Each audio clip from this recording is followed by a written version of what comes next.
At my wife Valerie's ultrasound, the doctor started shaking. He was not just any doctor. He was Alistair Vance, my best friend of 40 years. He looked at the monitor, turned pale, and abruptly shut the machine off. He pulled me aside while Valerie was wiping the gel off her stomach and whispered, "You need to leave now. Get a divorce." I asked why, my heart pounding in my ears. He replied, "No time to explain. You will understand when you see this." He slipped a crumpled note into my hand. What was written on that paper made my blood boil and my world collapse. Before I continue this story, let me know where you are watching from in the comments below. Hit like and subscribe if you have ever had to stand alone against the people you love the most. My name is Jefferson Moore. I am 68 years old, a man who has spent a lifetime building skyscrapers and designing foundations that could withstand earthquakes. I thought I knew how to spot a structural fracture, but as I stood in that sterile, dim room, I realized I had missed the cracks in my own life. Valerie, my 35-year-old wife, lay on the examination table, her dark skin glowing under the fluorescent lights. She was the picture of an expectant mother, her hands resting protectively over the small bump that supposedly held my second chance at fatherhood. I had been a widower for a decade, and when Valerie entered my life with her youth and vitality, I foolishly believed God was granting me a twilight miracle. I had just updated my will 3 days prior, designating a $5 million trust fund for this unborn child. I wanted to secure his future before I left this earth. "Look at him, Jeff," Valerie cooed, tears of joy glistening in her eyes as she pointed to the monitor. "Is he not perfect?" But I was not looking at the screen. I was looking at Alistair. His hands, usually as steady as a surgeon's, were trembling so violently that the transducer rattled against Valerie's skin. He stared at the grainy black and white image with a look of absolute horror. It was not the look of a doctor seeing a medical complication. It was the look of a man seeing a ghost. Suddenly, Alistair slammed his hand down on the power button. The screen went black. The rhythmic swooshing sound of the heartbeat simulator cut out, plunging the room into a heavy, suffocating silence. "What is wrong?" Valerie sat up, her voice pitching high with panic. "Alistair, why did you turn it off? Is the baby okay?" Alistair ignored her. He turned to the nurse, a young woman who looked confused and frightened. "Get out," he barked, his voice harsh and unrecognizable. "Leave us. Now." "But Dr. Vance," the nurse stammered. "We haven't finished the measurements for the—" "I said get out," Alistair roared, pointing at the door. The nurse scrambled out of the room, the door clicking shut with a finality that echoed in my chest. I took a step toward my friend. "Alistair, what is going on? Talk to me." He refused to look at Valerie. He kept his back to her, stripping off his latex gloves with aggressive snaps, breathing hard through his nose. "The machine is malfunctioning," he lied. The tone was flat, mechanical, and entirely unconvincing. "I cannot get a clear reading. The equipment is faulty. You need to leave." Valerie began to sob, a loud wailing sound that grated on my nerves. "This is unprofessional, Alistair. You are scaring me. My baby. Jeff, do something." I reached for her hand to comfort her, but Alistair intercepted me. He stepped between us, using his body as a shield. He grabbed my arm, his grip tight and desperate. "Here, let me help you get her things," he said loudly, but his eyes were locking onto mine with an intensity that screamed danger. As he pretended to hand me Valerie's purse, he pressed a small, folded scrap of paper into my palm. His fingers were ice cold. I felt the sharp edges of the note against my skin. "Do not read it here," he mouthed, his lips barely moving. "Run." My heart hammered against my ribs like a trapped bird. I looked at Alistair, trying to find an answer in his eyes, but all I saw was fear. Deep, primal fear. This was a man I had known since we were boys, running the streets of Chicago. We had secrets, we had history, but I had never seen him terrified. Until now.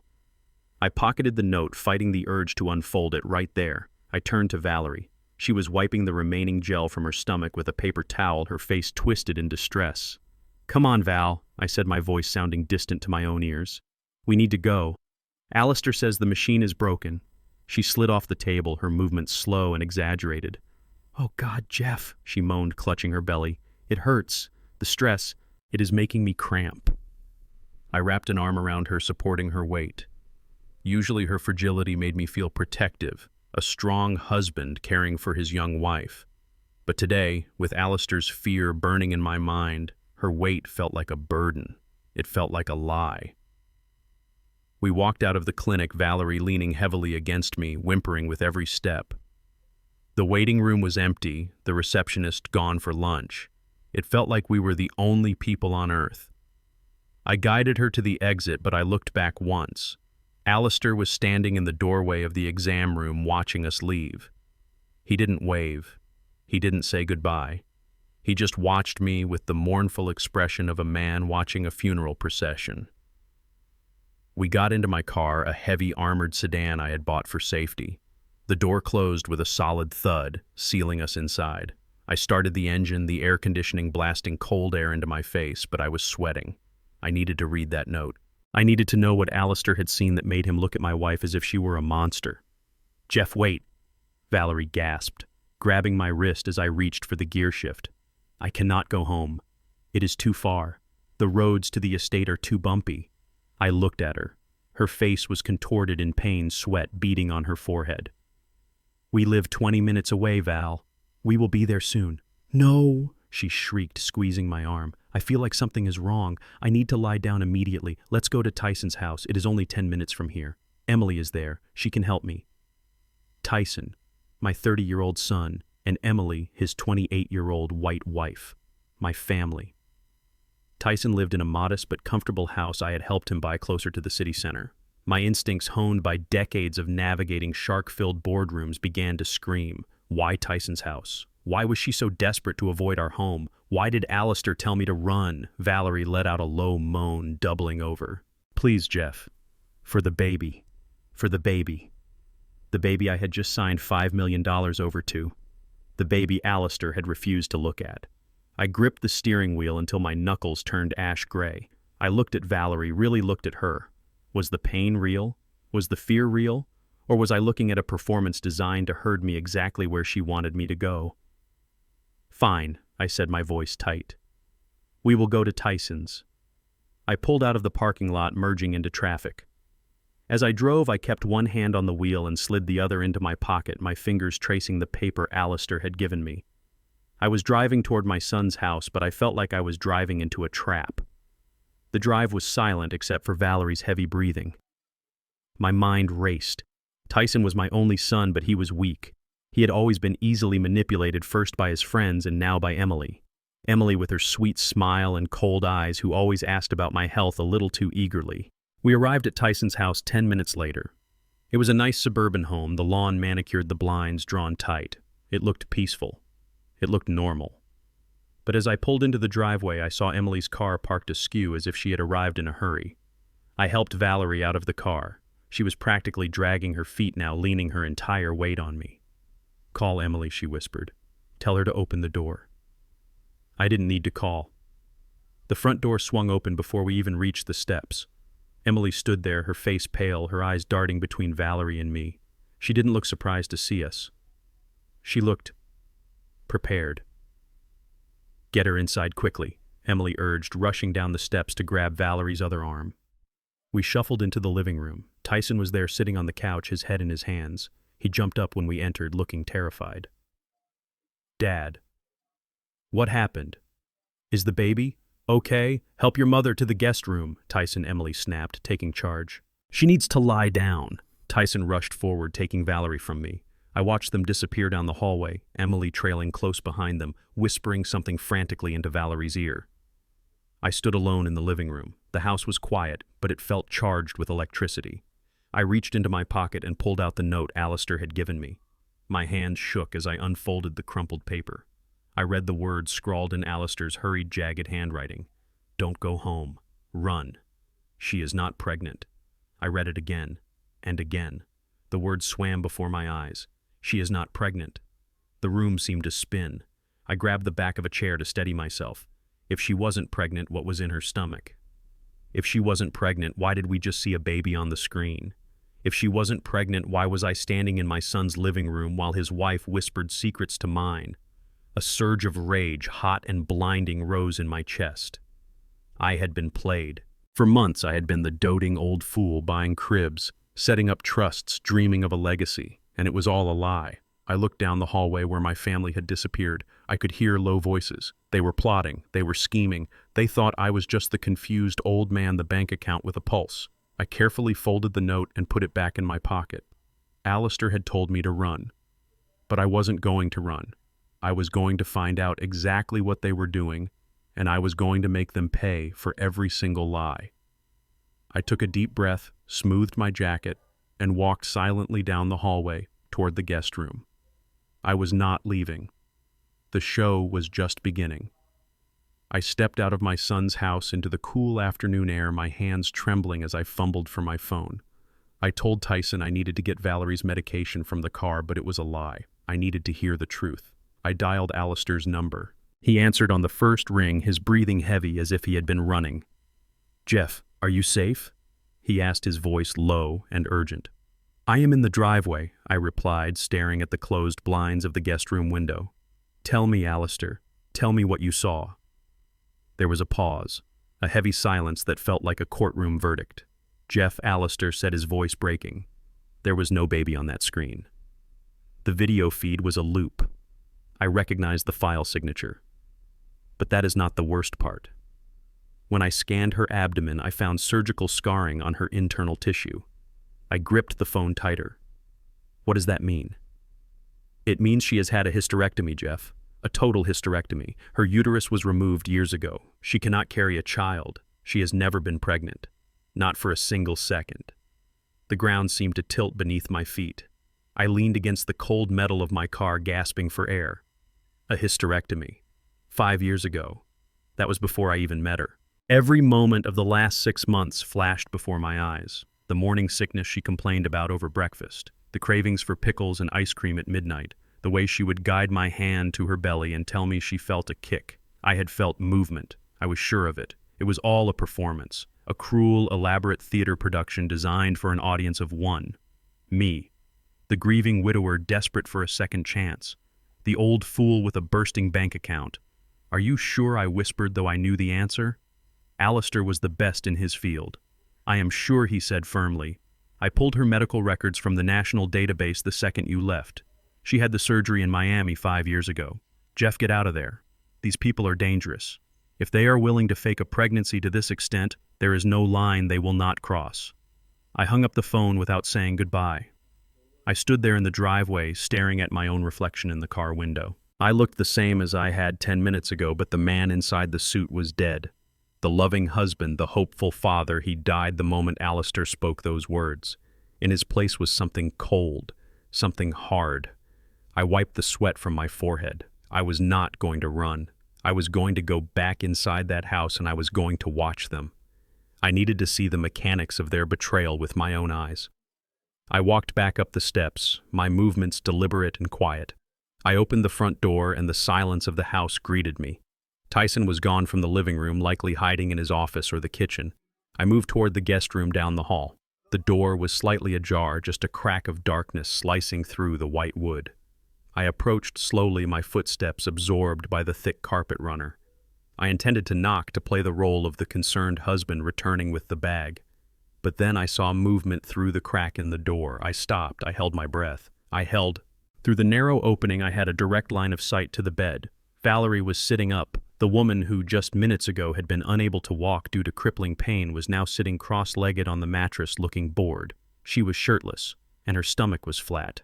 The image hit me like a physical blow. Her skin was smooth, unblemished, and completely flat. There was no baby bump. There was no life growing inside her. Standing next to the bed was Emily. My sweet, soft-spoken daughter-in-law was holding something in her hands.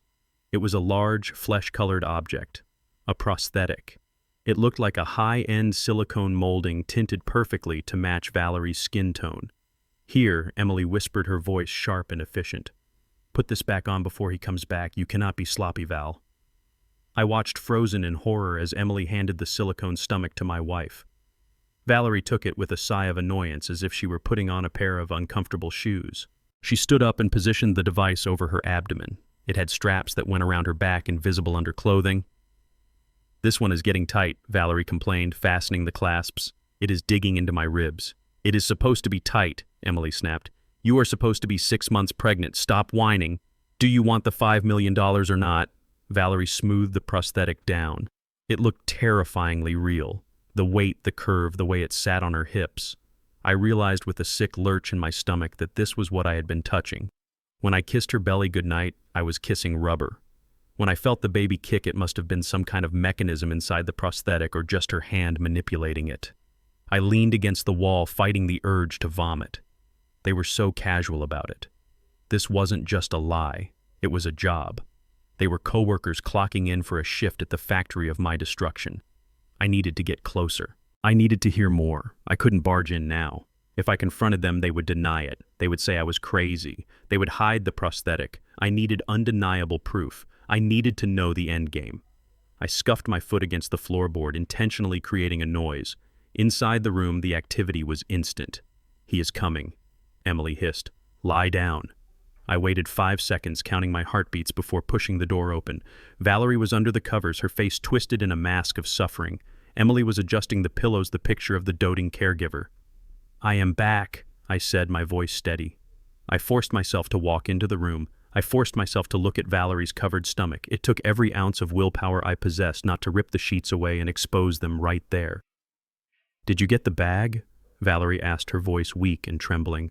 "I left it in the car." I lied. I realized I didn't know which medication you needed.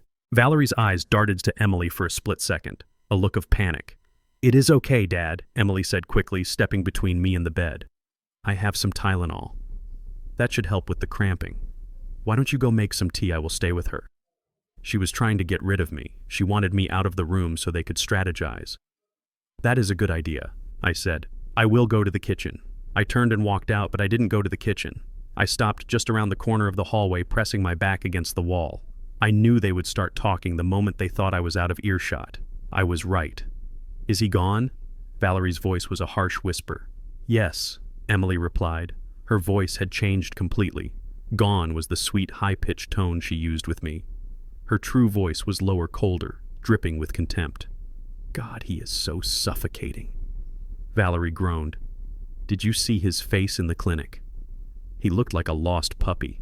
I almost laughed. "Focus," Emily snapped. "We have a problem. The doctor, why did he react like that?" "I don't know," Valerie said. "Maybe he saw something on the screen, but we looped the video perfectly. You said it was foolproof." "It was foolproof," Emily insisted, "unless the machine glitch was real. But we cannot take risks. We need to move to phase 2 immediately." "Phase 2. I held my breath. "We cannot wait for the birth," Emily said. "The doctor might be suspicious. We need to secure the trust fund signature this week. Once he signs the irrevocable trust for the baby, the money is locked. He cannot take it back even if he finds out the truth later." "But he wants to be there for the birth," Valerie whined. "He keeps talking about cutting the cord." "He won't be there," Emily said, her voice icy. "Because you are going to have a complication. We will stage an emergency while he is out of town next week for his board meeting. We will say you had to have an emergency C-section at a private clinic. By the time he gets back, the baby will be here." "But where are we going to get the baby?" Valerie asked. I shut my eyes. That was the question that had been haunting me. Where were they going to get a child? "Leave that to me," Emily said. "I have it handled. Just keep playing the part. The old man is senile. He sees what he wants to see. He is so desperate for a legacy, he would believe the moon was made of cheese if you told him it was his son. Just get him to sign the papers. Once the money is transferred, we don't need him anymore. We don't need him anymore." The words hung in the air like a guillotine blade. They weren't just planning to steal from me, they were planning to discard me. I was nothing but a signature to them. A senile old man. I felt a cold rage settle into my bones, replacing the shock. They thought I was weak. They thought I was blind. They thought they were the predators, and I was the prey. I stepped away from the wall, moving silently toward the kitchen. I needed to calm down. I needed to think. Emily was the mastermind. I could hear it in her voice. Tyson was weak. Valerie was greedy, but Emily was the architect. She was the one pulling the strings. I entered the kitchen and saw Tyson sitting at the table staring blankly at a coffee mug. He looked up when I entered, guilt written all over his face. He knew. My son knew his wife was wearing a rubber stomach and he was saying nothing. "Dad," he mumbled. "Is she okay?" "She is resting," I said, walking past him to the sink. I turned on the tap, letting the water run to cover the sound of my ragged breathing. I looked out the window at the gray sky. They wanted phase 2. They wanted me to sign the papers. They wanted to stage a birth. I turned off the water. I would give them exactly what they wanted. I would play the senile old man. I would let them think they were winning. Because now I knew the game and I had been building traps longer than Emily had been alive. I dried my hands on a towel. It was time to go back into that room and give the performance of a lifetime. If they wanted a show, I would give them one.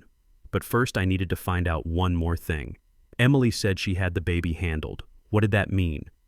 I looked at the ceiling thinking of the layout of the house. The master bathroom was right above me. Emily's bathroom. If there were clues, they would be there. I am going to use the restroom upstairs, Tyson, I said. The guest one is occupied. Sure, Dad, he said, not looking up. I walked up the stairs, my steps heavy but my mind sharp. I wasn't going to the guest bathroom. I was going to find out where my grandson was really coming from. I stepped into the master bathroom and locked the door behind me. My hands were shaking not from age, but from a mixture of adrenaline and rage. I did not have to use the toilet. I needed to find the source of the lie. If Emily said she had the baby handled, the evidence would be here in her sanctuary. I started opening drawers. They were filled with the usual clutter of a young woman. Makeup, hair ties, expensive creams purchased with my money. I closed them carefully, ensuring everything was placed back exactly as I found it. I moved to the trash can beneath the sink. It was a stainless steel pedal bin.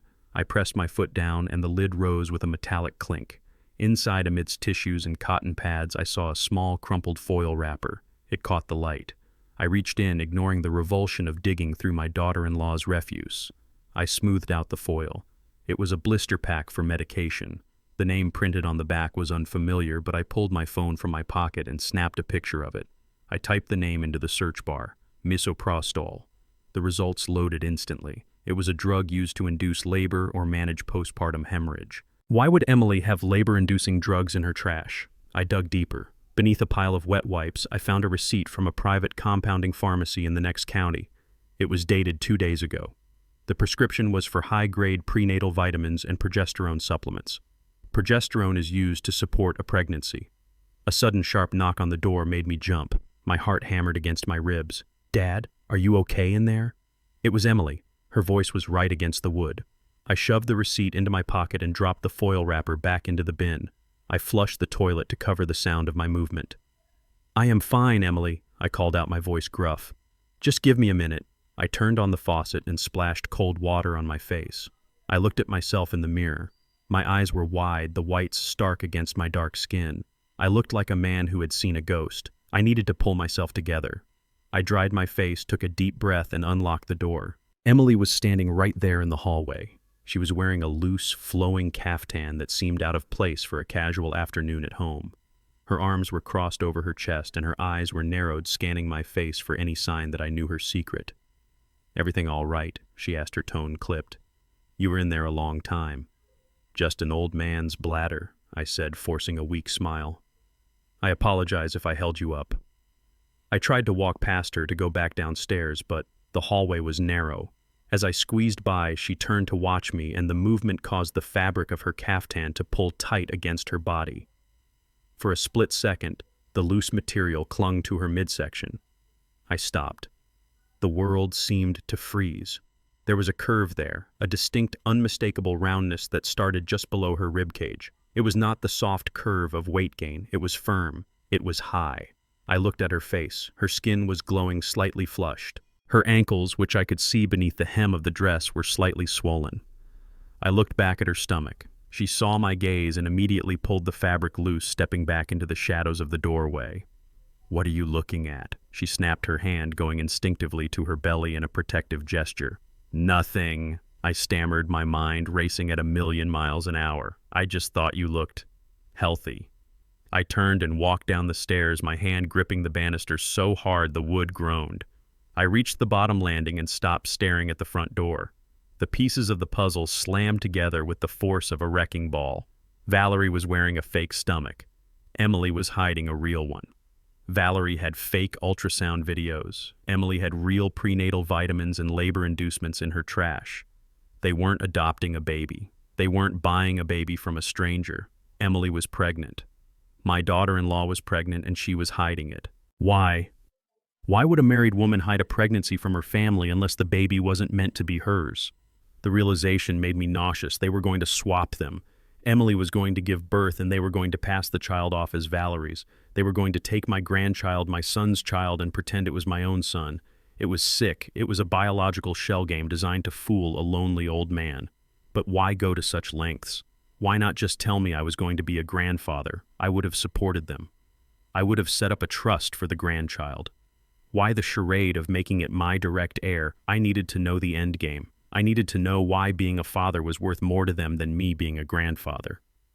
I walked back toward the kitchen, but instead of going in, I veered into the living room. My briefcase was sitting by the sofa where I had left it when we arrived.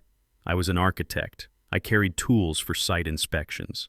Among them was a small, high-fidelity voice recorder I used for client meetings and site notes. It was slim black and easily concealable. I took it out of the bag and slipped it into my pocket. I needed to get this into the room where the women were plotting. I walked back to the guest room. The door was still closed. I could hear murmuring inside. I knocked once and entered without waiting for an invitation. Valerie was still in bed. Emily was sitting in the chair next to her, her hand resting on her own stomach now that she thought they were alone. They both jumped when I entered. "I am leaving," I announced. "I need to go home and get some things if we are going to stay here tonight." "Good," Emily said, standing up quickly. "Take your time. We have everything under control here." I walked over to the bedside table to grab my car keys, which I had intentionally left there earlier. As I picked them up, I palmed the voice recorder. I dropped my keys, creating a clatter. "Oops, clumsy hands," I muttered. I bent down to pick them up. In the shadow of the nightstand, unseen by the two women, I slid the recorder under the bed frame. I pressed the record button with my thumb before letting it go. It was magnetized. It clicked silently against the metal rail of the bed. I stood up, keys in hand. "I will be back in an hour," I said. "Rest well, my love." I looked at Valerie one last time. I looked at the rubber bump under the sheet. I looked at Emily's real bump under her dress. I walked out of the room, my heart cold as stone. I drove down the street and parked 3 blocks away. I sat in the silence of my car and waited. I gave them 45 minutes. 45 minutes for them to think they were safe. 45 minutes for them to spill their poison. When I returned to the house, I walked in looking flustered. I forgot my wallet, I called out. I went straight to the guest room. I grabbed my wallet from the dresser, and while bending down to tie my shoe, I retrieved the recorder. I left again immediately. I drove to a park near the river, a place where I used to take Tyson when he was a boy. I parked the car and plugged the recorder into my laptop. I put on my headphones. The audio was crisp. I fast-forwarded past the sounds of me leaving the house. I heard the front door close. Then I heard the voices. "He is gone," Emily's voice said. "Finally." "You have to be more careful, Val," Emily continued. "He was staring at you." "I know," Valerie replied. "But did you see him look at you? I think he noticed your belly." "You are getting huge, Em. You cannot hide it much longer." "I won't have to," Emily said. "I am inducing next week. The timeline is perfect." I listened, my blood turning to ice. Then came the part that shattered everything I thought I knew about my family. "Why are we doing this again?" Valerie asked, sounding tired. "Why couldn't we just say it was Tyson's baby Jeff would have given us money for a grandchild? Because a grandchild gets scraps," Emily snapped. Her voice was venomous. "I read his old will. Grandchildren get a set amount, 10% of the estate divided among them. But a direct child, a son, he gets the bulk. He gets the company. He gets the real estate portfolio. If this baby is his son, he inherits 70%. 70% of $50 million is $35 million. 10% is just $5 million. Do the math." I stared out at the river, the water blurring through my tears. It wasn't about love. It wasn't about legacy. It was about percentages. They had reduced my life's work, my blood, and my family to a math problem. They wanted to upgrade their inheritance from 10% to 70% by swapping the birth certificate. And Tyson Valerie asked, "Does he know you are inducing early?" "It is dangerous. Tyson does what he is told." Emily scoffed. "He is a coward. He knows that if he wants to live in a mansion, he has to sacrifice his title as father. He agreed to it. He signed away his parental rights to me yesterday just in case. My son, my own son, sold his fatherhood for a bigger slice of my pie." I took the headphones off. The silence of the car was deafening. I looked at the digital waveform on my screen, the jagged lines representing the destruction of my life. They wanted 70%. They wanted everything I had built. They thought I was a senile old architect who couldn't see a crack in the foundation. I closed my laptop. I wasn't going to give them 70%. I wasn't going to give them 10%. I was going to give them exactly what they deserved. I started the car. It was time for phase 3. My phase. I walked back into the house with the weight of the recording device in my pocket feeling heavier than a brick.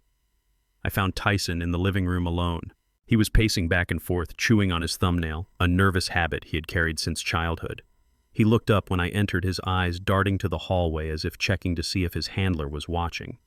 I decided right then to test the structural integrity of my son. I needed to know if he was just a bystander in this demolition, or if he was swinging the sledgehammer. I sat down on the leather armchair, unbuttoning my jacket with a sigh that was only half feigned. Tyson sat opposite me, perched on the edge of the sofa like a man waiting for a sentencing. "Tyson," I said, keeping my voice low and level, "I have been thinking while I was out. About the baby. About the future." His ears perked up at the mention of the future. "What about it, Dad?" "I am worried about market volatility." I lied smoothly. "The economy is unstable. If I leave the estate in cash and liquid assets, it could be eaten away by inflation or bad investments. I want to ensure this boy has a legacy that lasts. So I have made a decision." Tyson leaned forward, greed flickering in his eyes. "What decision? I am going to liquidate the cash accounts, all $50 million. I am going to convert everything into long-term, high-yield municipal bonds and restricted stock options." Tyson frowned. "Okay. But what does that mean exactly?" "It means the capital will be locked," I explained, watching his face closely. "It cannot be touched for 20 years, not a penny. It will compound interest until the boy turns 21. Until then, the family will have to live on their own income. It is the only way to protect the principal from being squandered." The color drained from Tyson's face faster than water down a drain. He stood up, his hands shaking. "Locked. For 20 years, Dad. You cannot do that." "Why not?" I asked innocently. "It secures the boy's future. That is what we all want, is it not?" "No, I mean yes, but we need—" "The baby needs support now," Tyson stammered. His sweat was visible on his forehead. "Diapers, schools, nannies. Raising a child is expensive, Dad. You cannot lock the money away." "I have a pension," I said. "I can help with groceries. But the bulk of the wealth needs to be preserved. Unless there is some reason you need $50 million of liquid cash right now, Tyson." He looked like a trapped animal. He opened his mouth, closed it, and looked frantically toward the hallway. He was drowning. He knew about the debts. He knew about Emily's plan. He knew that if I locked the money, their 70% slice of the pie became worthless paper they couldn't spend. He was panicking, and in his panic he revealed his strings. "Dad, please, you have to reconsider," he pleaded, his voice rising in pitch. Emily won't like this. We have plans. We were counting on— we thought—" He didn't finish the sentence because he didn't have to. The sound of his desperation summoned the real head of the household. "What is going on in here?" Emily marched into the room. She had changed out of the caftan into a pair of yoga pants and a loose shirt, but her face was hard as granite. She looked from Tyson's pale face to my calm one. "Dad is talking about locking up the inheritance," Tyson blurted out, pointing at me like a tattletale child. "He wants to put everything in bonds for 20 years. We won't be able to touch a dime." Emily whipped her head toward me. Her eyes narrowed into slits. The mask of the sweet, submissive daughter-in-law evaporated instantly. In its place was a shark that had just smelled blood in the water. "You cannot do that, Jefferson," she snapped. Her voice was sharp, devoid of any respect. "That is completely irresponsible." I looked at her, arching an eyebrow. "Irresponsible? Securing my son's future is irresponsible. It is controlling," she shouted, stepping into my personal space. She stood over me while I sat, trying to use her height to intimidate me. "A baby needs resources now. We need a bigger house. We need security. You cannot just hoard your wealth like a dragon while your family struggles." "Struggles?" I asked, my voice dropping an octave. "I bought this house for you, Emily. I paid off Tyson's student loans. I bought your car. If you are struggling, it is not for lack of my generosity. Do not throw crumbs in my face and call it a feast," she screamed. Her face was turning red. Tyson stood behind her, looking at his feet shrinking into the background. He let her talk to me like this. He let her disrespect the man who raised him. He was not just a coward. He was a collaborator. "You are being selfish, old man," she spat. "You are obsessed with your legacy, but you don't care about the people actually living it. If you lock that money away, you are basically cutting us off. Is that what you want, to see your son destitute, to see your wife stressed out while she carries your child?" She played the wife card. She had the audacity to bring Valerie into this, knowing full well Valerie was wearing a rubber suit in the next room. I stood up slowly. I was 68, but I was 6'2", and I had spent my life on construction sites ordering men twice her size. I looked down at her. "I decide what happens to my money, Emily," I said, my voice cold steel. "And right now I am deciding that perhaps Tyson is not responsible enough to handle it if he lets his wife speak to his father this way." Emily recoiled slightly, realizing she had pushed too far. She looked at Tyson, expecting him to jump in to fight her battle. "Tyson, say something," she hissed. Tyson looked up, his eyes wet with tears of fear and shame. "Dad," he whispered, "please, just do what she says. It is easier that way." That broke me. It wasn't anger anymore. It was a profound, hollow sadness. My son was gone. The boy I taught to ride a bike, the young man I sent to college, he had been consumed by this woman. He knew about the fake pregnancy. He knew about the deception. And he was choosing her. He was choosing the lie. I looked at Tyson with pity. "You are right, son," I said softly. "It is easier for you." I turned my back on them and walked toward the window. I needed a moment. I needed to recalibrate. I had pushed them, and they had revealed their teeth. Now I knew exactly where I stood. I was the enemy. Behind me, the silence stretched out, tense and vibrating. I could hear Emily's heavy breathing. She was recalibrating too. She realized aggression hadn't worked. She realized she had shown her hand too early. She needed to get back in control. She needed to sedate the lion she had just poked. I heard her footsteps retreating toward the kitchen. The clinking of ceramic, the running of water. Dad, Tyson murmured, trying to bridge the gap. "She is just hormonal. You know how it is. The stress of the baby." "Stop lying, Tyson," I said without turning around. "Just stop." He fell silent. A few minutes later, Emily returned. Her footsteps were softer now. The atmosphere in the room shifted from hostile to cloying. "Dad," she said, her voice dripping with artificial sweetness. "I am sorry," I snapped. "I am just so worried about Valerie and the baby. My hormones are all over the place too, you know, sympathetic pregnancy and all that." I turned around. She was holding a tray. On it was a steaming mug of tea. "Here," she said, offering it to me with a contrite smile. "I made you your favorite. Earl Grey with a drop of honey. It will help you relax. We can talk about the finances later when everyone is calm." I looked at the tea. Steam curled off the surface. It looked normal. It smelled like bergamot and black tea. But underneath the familiar aroma, my architect's nose picked up something else. A faint chemical acridity. It was subtle, masked by the honey, but it was there. It smelled like bitter almonds and crushed pills. I remembered the conversation in the car. "We need to move to phase 2. We cannot wait for the birth." She wasn't just trying to calm me down. She was trying to put me down. She wanted me pliable. She wanted me sleepy, or worse. "Thank you, Emily," I said, reaching out. My hand did not shake. I took the mug. The ceramic was warm against my skin. I looked into her eyes. They were blue and clear and completely empty of humanity. She was watching me with the intensity of a scientist watching a lab rat take the bait. "Drink up," she encouraged. "It is best while it is hot." I lifted the cup toward my lips. I saw her muscles tense in anticipation. She was holding her breath. I pretended to take a sip, letting the hot liquid touch my lips, but keeping my teeth clenched shut. I made a swallowing sound. She exhaled. A tiny, almost imperceptible sigh of relief. "It is delicious," I lied. "Delicious," I lowered the cup, but kept it in my hand. I needed to get rid of this poison, and I needed to do it in a way that convinced them I had consumed it. "I feel a bit lightheaded, actually," I said, swaying slightly on my feet. "I think I need some fresh air. I am going to step out onto the patio for a second." "Of course, Dad," Emily said, her eyes gleaming with triumph. "Go sit down. I will check on Valerie." I walked toward the sliding glass door that led to the backyard. As soon as I was outside and out of their direct line of sight, hidden by a large potted fern, I poured the entire contents of the mug into the soil of the plant. The dark liquid disappeared instantly into the dirt. I held the empty mug and leaned back against the exterior wall, closing my eyes. I counted to 10. When I opened them, I looked at the fern. I knew that by morning that plant would be dead, and if I wasn't careful, I would be too. They had tried to poison me. The line had been crossed. This was no longer a family dispute. It was attempted murder. I took a deep breath of the cool air. I needed to go back inside. I needed to act drowsy. I needed to fall into their trap so I could spring my own.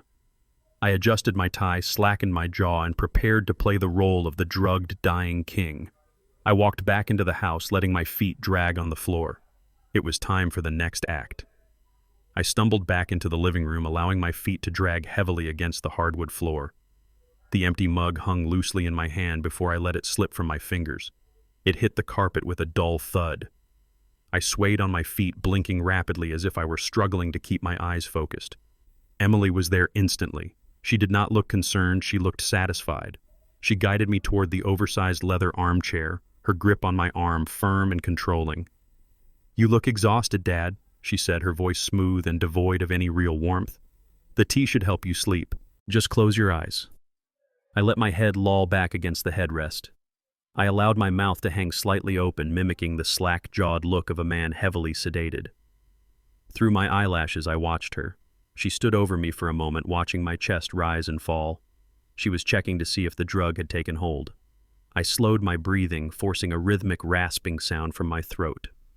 It was a performance I had perfected watching my own father fade away years ago. Emily turned away, satisfied that the old man was out cold. She pulled her phone from her pocket and typed a quick message before heading back toward the guest room. I waited until I heard the click of the bedroom door before I opened my eyes. My heart was hammering against my ribs, but my mind was crystal clear. They thought they had neutralized me. They thought I was drifting into a chemical fog. In reality, I was sharper than I had ever been. I sat there for an hour maintaining the ruse just in case she came back.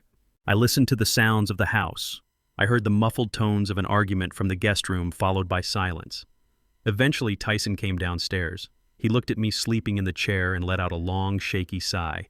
He walked past me into the kitchen, and I heard the pop of a beer cap.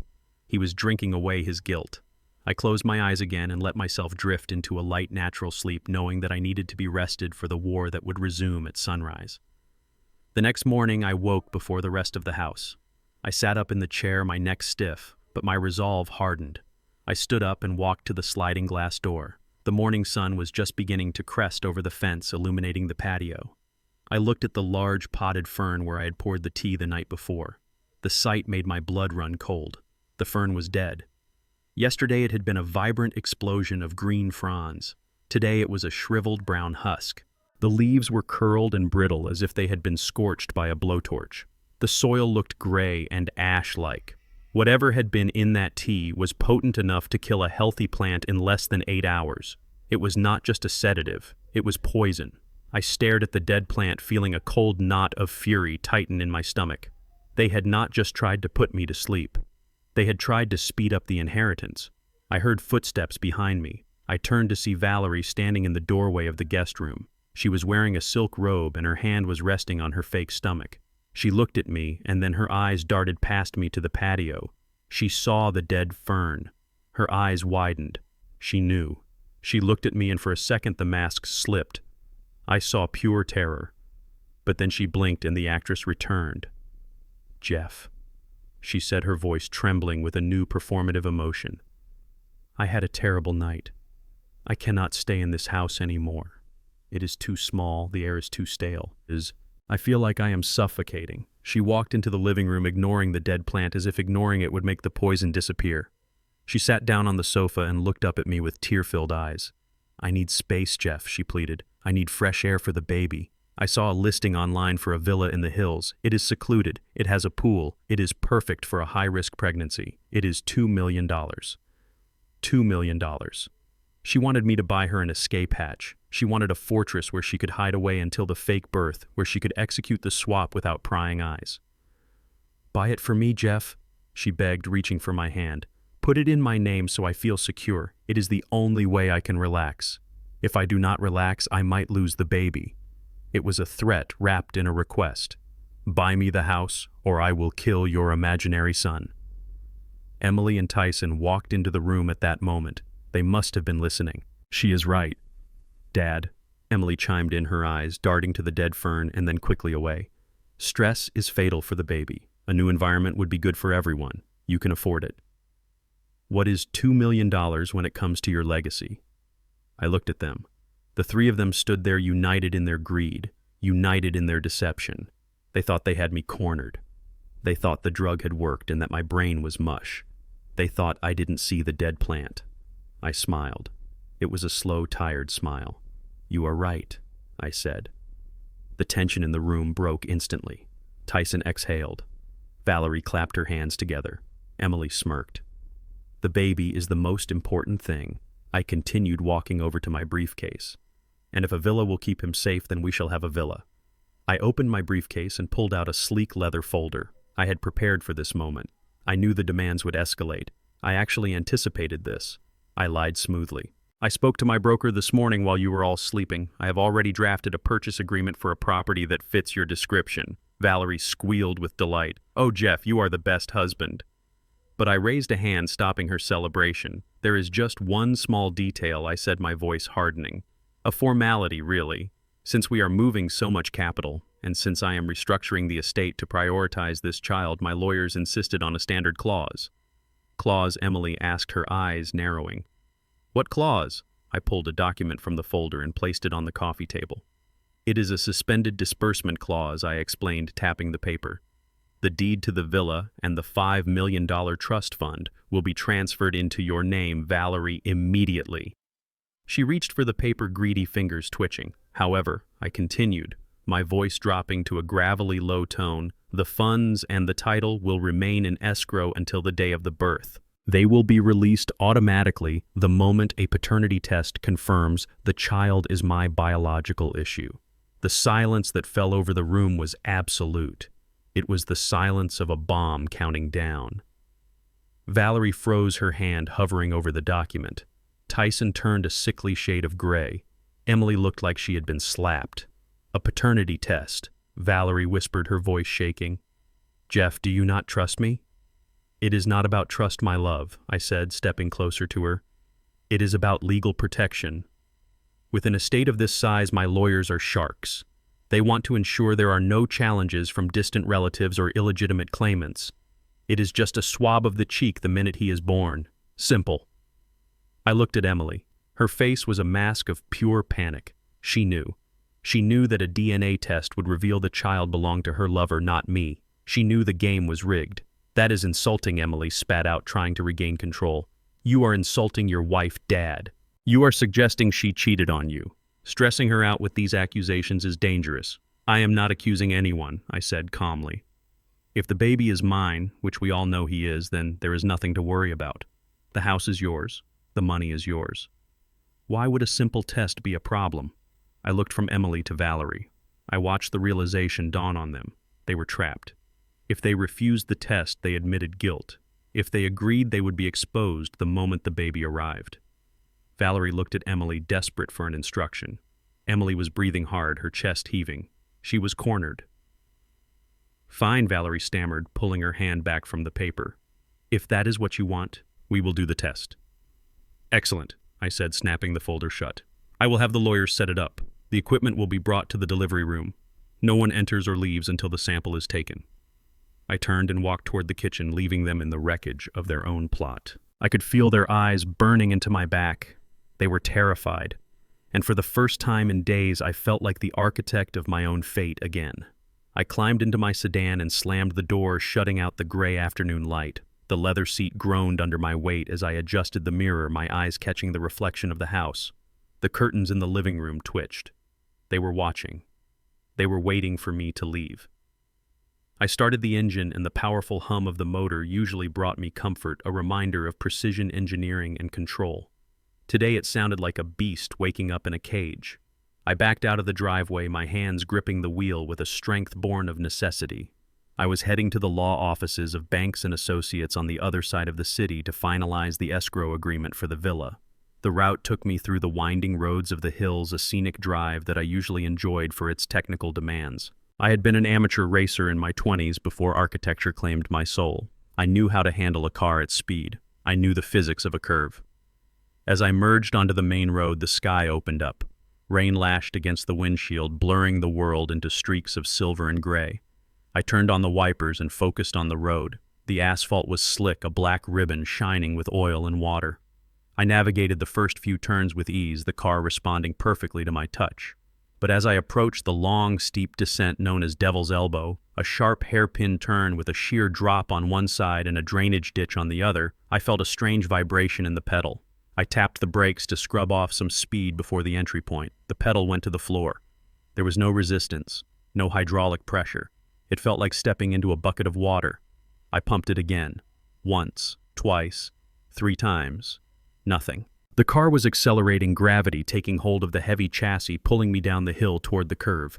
The speedometer climbed, 40, 50, 60. Panic flared hot and bright in my chest, but I shoved it down. Panic was a luxury I could not afford. I was going to die if I panicked. My old instincts kicked in the muscle memory of 1,000 laps on the track. Do not lock the wheels, I told myself, my voice calm in the chaos of the cabin. I grabbed the gear shift and slammed it into low gear. The engine screamed, the tachometer redlining as the transmission fought against the momentum. The car jerked violently, the tires screeching in protest against the wet pavement. It slowed slightly, but not enough. The guardrail was rushing toward me, a flimsy strip of metal standing between me and a 300-foot drop into the ravine. I had a split second to make a choice. If I tried to make the turn at this speed, I would flip or go over the edge. If I hit the guardrail head-on, I would go through it. I looked to the right, the drainage ditch. It was deep, muddy, and lined with heavy brush. It would destroy the car, but it might catch me. I gripped the wheel and yanked it hard to the right. I pulled the emergency brake at the exact same moment, intentionally sending the car into a spin. The rear end swung out. The world became a blur of green and gray. The car hit the mud sideways. The impact was bone-jarring. Glass shattered. Metal screamed as the undercarriage tore against rocks and roots. The sedan rolled, once the roof crunching inward, and then slammed into the bottom of the ditch with a final earth-shaking thud. The airbag detonated in my face, a hot white punch that knocked the wind out of me. Then there was silence. Only the sound of the rain drumming on the twisted metal above me and the hiss of steam from the radiator remained. I sat there for a moment, stunned, gasping for air. I tasted blood. My lip was split. My ribs ached where the seatbelt had dug in, but I was breathing. I wiggled my toes. I moved my fingers. I was alive. I unbuckled the belt and kicked the door open. It groaned and resisted, but finally gave way. I crawled out into the mud, the rain soaking me instantly. I stood up on shaky legs and looked at the wreckage. My car was a mangled heap of steel. I had survived by inches. I wiped the blood from my mouth and limped toward the front wheel well. I needed to know. I needed to be sure. I knelt in the mud, ignoring the pain in my knees. I reached behind the tire, feeling for the brake line. My fingers came back coated in slick, oily fluid. I pulled out my phone and used the flashlight to look. The brake line had not burst from pressure. It had not worn out from age. It was severed. The cut was clean. A sharp diagonal slice made with a pair of heavy-duty wire cutters. I stared at the cut line, my breath hitching in my throat. This was not an accident. This was an execution attempt. They hadn't just tampered with the car, they had tried to erase me. They knew I was taking this route. They knew about the curve. I stood up and looked back toward the road. My hand went to my pocket to retrieve my phone. My thumb hovered over the emergency dial button. I should call the police. I should call Detective Johnson. They would find the cut line. They would find fingerprints. They would arrest Emily and Tyson and Valerie by dinner time. But then I stopped. If I called the police now, the game would end. They would be arrested, yes, but they would lawyer up. They would claim ignorance. They would blame a mechanic. They might get away with it or get a light sentence. And I would just be the victim. The old man who got lucky. No, that wasn't enough. I didn't want them in a cell yet. I wanted them broken. I wanted to see the light die in their eyes when they realized their master plan had failed. I wanted them to think they had succeeded only to have their victory snatched away. I put the phone back in my pocket. I wasn't going to call the cops. I was going to call a private tow company I owned through a shell corporation. They would pull the car out and take it to a private lot. No questions asked. No police report. I climbed out of the ditch, my suit ruined, my face bloody, my body bruising. I walked to the main road and flagged down a passing truck. The driver, a kind man with a weathered face, asked if I wanted to go to the hospital. No, I said, my voice sounding like gravel. Just take me to the nearest taxi stand. I have a meeting I cannot miss. He looked at me like I was crazy, but he drove me. I got a taxi back to the suburbs. I asked the driver to stop a block away from the house. I needed to walk the rest of the way. I needed the rain to wash the mud off my face but leave the blood. I wanted to look like a revenant. I wanted to look like death warmed over. I walked up the driveway. The house was glowing with warm light.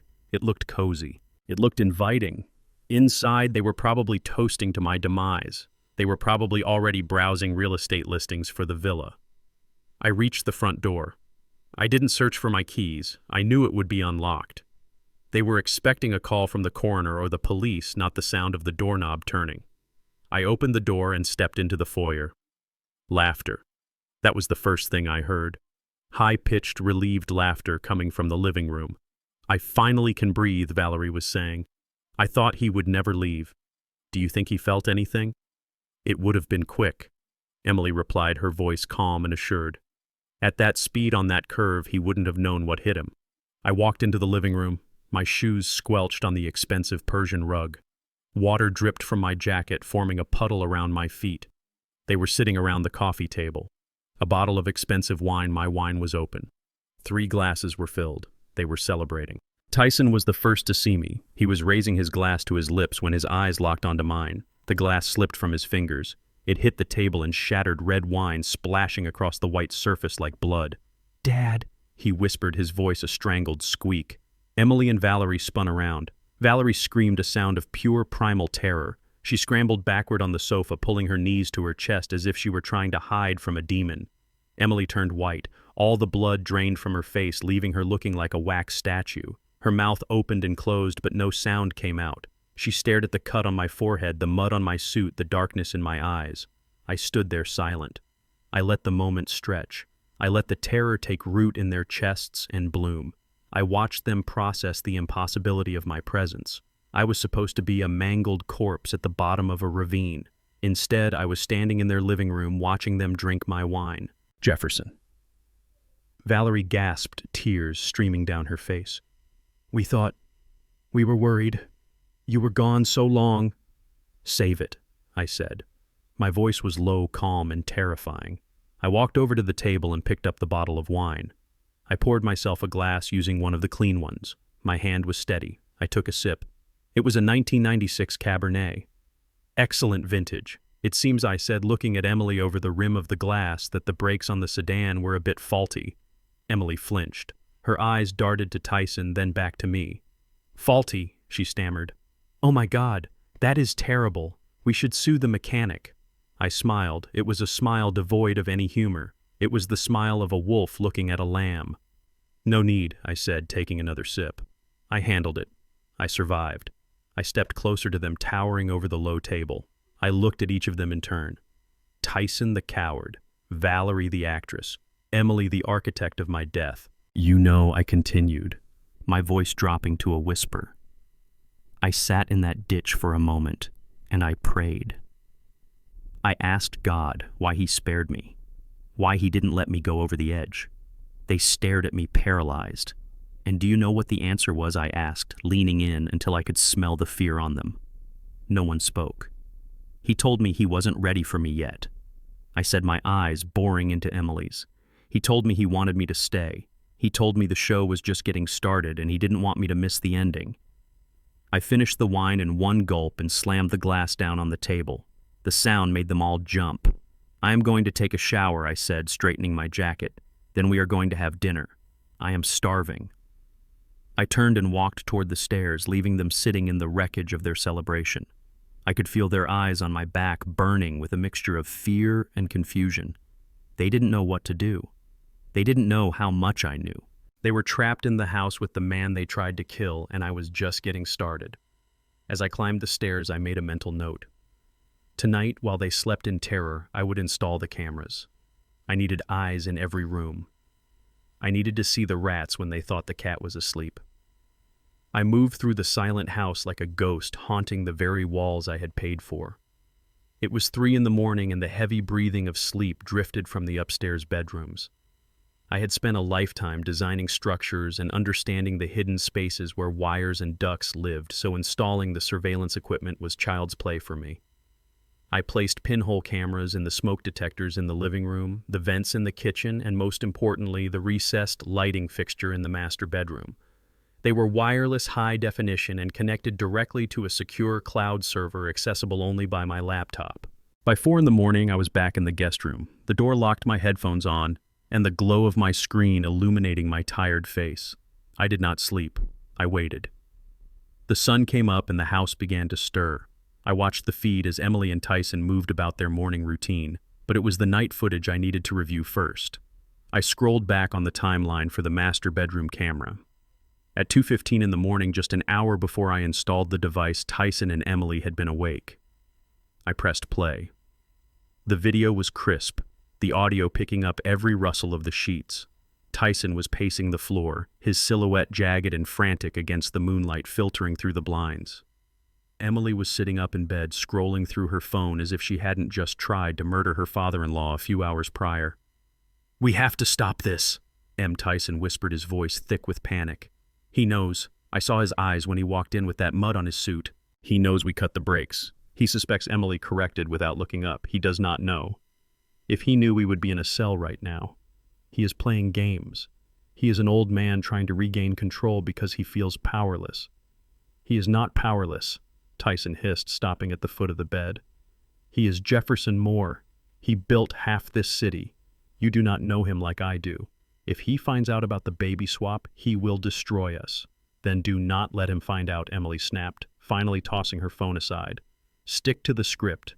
We get the trust fund signed, we stage the birth, and we hand over the baby. It is simple. It is not simple. Tyson groaned, rubbing his face with his hands. That is my son, Emily. That is my flesh and blood in your stomach. And you want to sell him to my father like he is a piece of furniture. You want me to watch my own dad raise my son as his own. I cannot do it. I want to be a father. I leaned closer to the screen, my heart aching for my son. He was weak, he was a coward, but at least he still had a shred of paternal instinct left, or so I thought. Emily let out a laugh. It was a cold, sharp sound that made the hair on my arms stand up. She shifted in the bed, the duvet falling away to reveal her pregnant belly. She looked at Tyson with an expression of pure, unadulterated pity.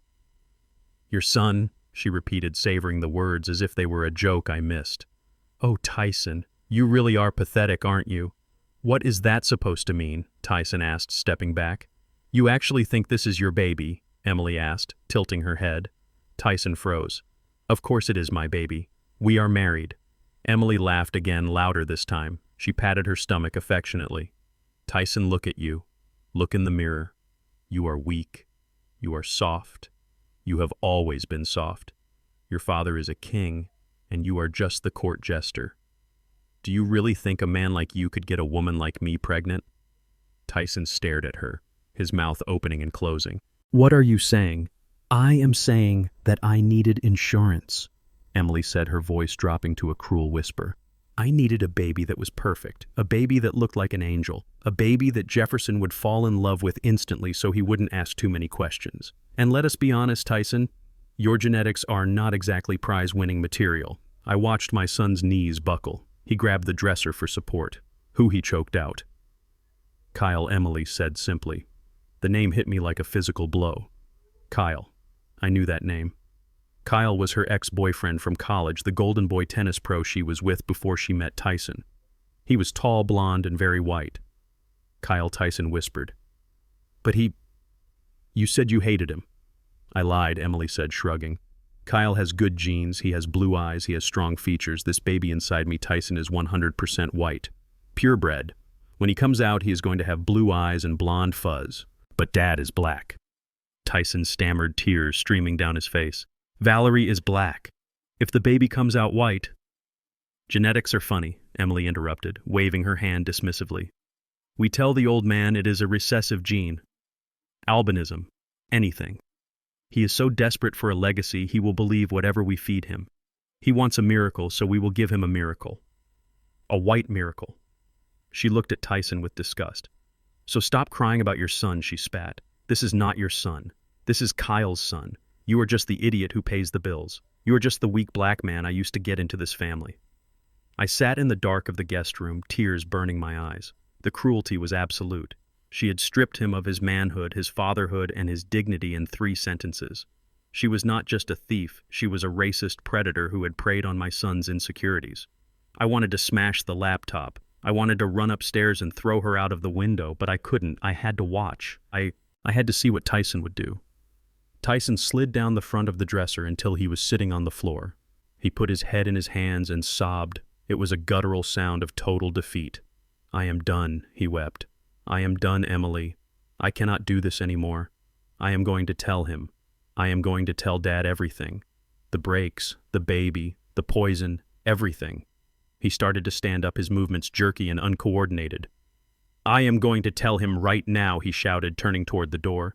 Emily moved faster than I thought a pregnant woman could. She lunged off the bed and grabbed him by the arm, spinning him around. "You are not going anywhere," she hissed, her face inches from his. "Let go of me," Tyson yelled, trying to pull away. "I am going to fix this. If you walk out that door," Emily said, her voice dropping to a lethal calm, "you are walking straight into a prison cell." Tyson stopped. He looked at her confused. "For the attempted murder?" "No. Dad might forgive me for that. He loves me." "Not for the murder," Emily smiled. "For the embezzlement." Tyson went still. His eyes went wide. "What embezzlement?" he whispered. "The money you stole from the construction firm," Emily said. "The $300,000 you siphoned off the downtown project to pay for my jewelry and your gambling debts. You thought I didn't know. You thought you hid the ledger." Tyson turned gray. I was going to put it back." "But you didn't," Emily said. "And I have the files. I have the digital trail. I have copies of the transfers you made from your father's company accounts to your private offshore shell. If you blow this deal for me, Tyson, if you ruin my chance at $50 million, I will send that file to the district attorney. You will go to prison for 10 years. You will be broke alone and branded a thief. Your father will not just be disappointed, he will disown you publicly. He hates thieves more than anything." I watched my son crumble. It was a physical collapse. His shoulders slumped, his head bowed, and the light died in his eyes. He was trapped. He had stolen from me. He had stolen from the company I built with my own hands. And now that theft was the chain Emily was using to enslave him. He looked at her with hatred, but also with total submission. "What do you want me to do?" he whispered. Emily smiled and patted his cheek. "Go to sleep, honey," she cooed. "We have a big week ahead of us. We have to move Valerie to the cabin tomorrow. We have to get ready for the birth. And you are going to be a good boy and keep your mouth shut." She turned and climbed back into bed, pulling the covers up. Tyson stood there for a long time, staring at nothing. Then slowly, like a zombie, he walked to his side of the bed and lay down. He stared at the ceiling, his eyes wide and empty. I closed the laptop. I sat in the darkness, my heart feeling like a stone in my chest. My son was a thief. My daughter-in-law was a monster. My grandchild was a lie. I had built skyscrapers that scraped the heavens, but my own house was built on a foundation of rot. I stood up and walked to the window, looking out at the dawn breaking over the city. The pain was excruciating, but underneath it, the cold rage was solidifying into something unbreakable. Tyson was compromised. He was a criminal. I could not save him, not yet. He had made his choices. But Emily was the head of the snake, and I was going to cut it off. I needed to prepare for the cabin. I needed to prepare for the birth. I took out my phone and dialed a number I hadn't used in years. It was a private security firm run by an ex-military contact. "I need a team," I said when he answered. "I need surveillance, a forensic team, and a perimeter established around a remote location. And bring a doctor. A real one." I hung up.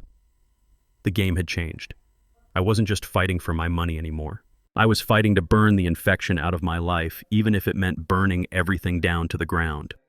The move to the cabin happened 3 days later under a sky that looked like a bruised plum. Valerie insisted on the location, claiming the stress of my car accident and the media attention around my wealth was endangering the baby. She wanted peace, she said.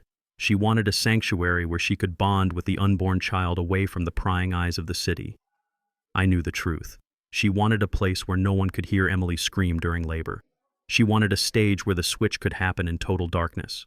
I drove them in a rented SUV, my own car still sitting in the wreckage yard as evidence I had yet to use. Emily sat in the back seat looking pale and uncomfortable. Her caftan was tented around her midsection, and I could see her shifting constantly, trying to find a position that eased the pressure on her hips. She was close. Much closer than she had admitted. Every time we hit a bump, she winced and shot a venomous look at the back of my head. Tyson sat beside her, staring out the window like a man being driven to the gallows. The cabin was deep in the woods, accessible only by a single dirt road that wound through dense pine forests. It was beautiful and isolated, the kind of place people went to disappear. As we pulled up the gravel driveway, I saw Valerie smile. It was a predatory smile. She saw a fortress. I saw a trap. While Tyson unloaded the bags, I made a show of checking the perimeter. I walked to the edge of the woods, pretending to check for cell service. In reality, I was signaling my team. I had hired a private security firm comprised of former military operatives.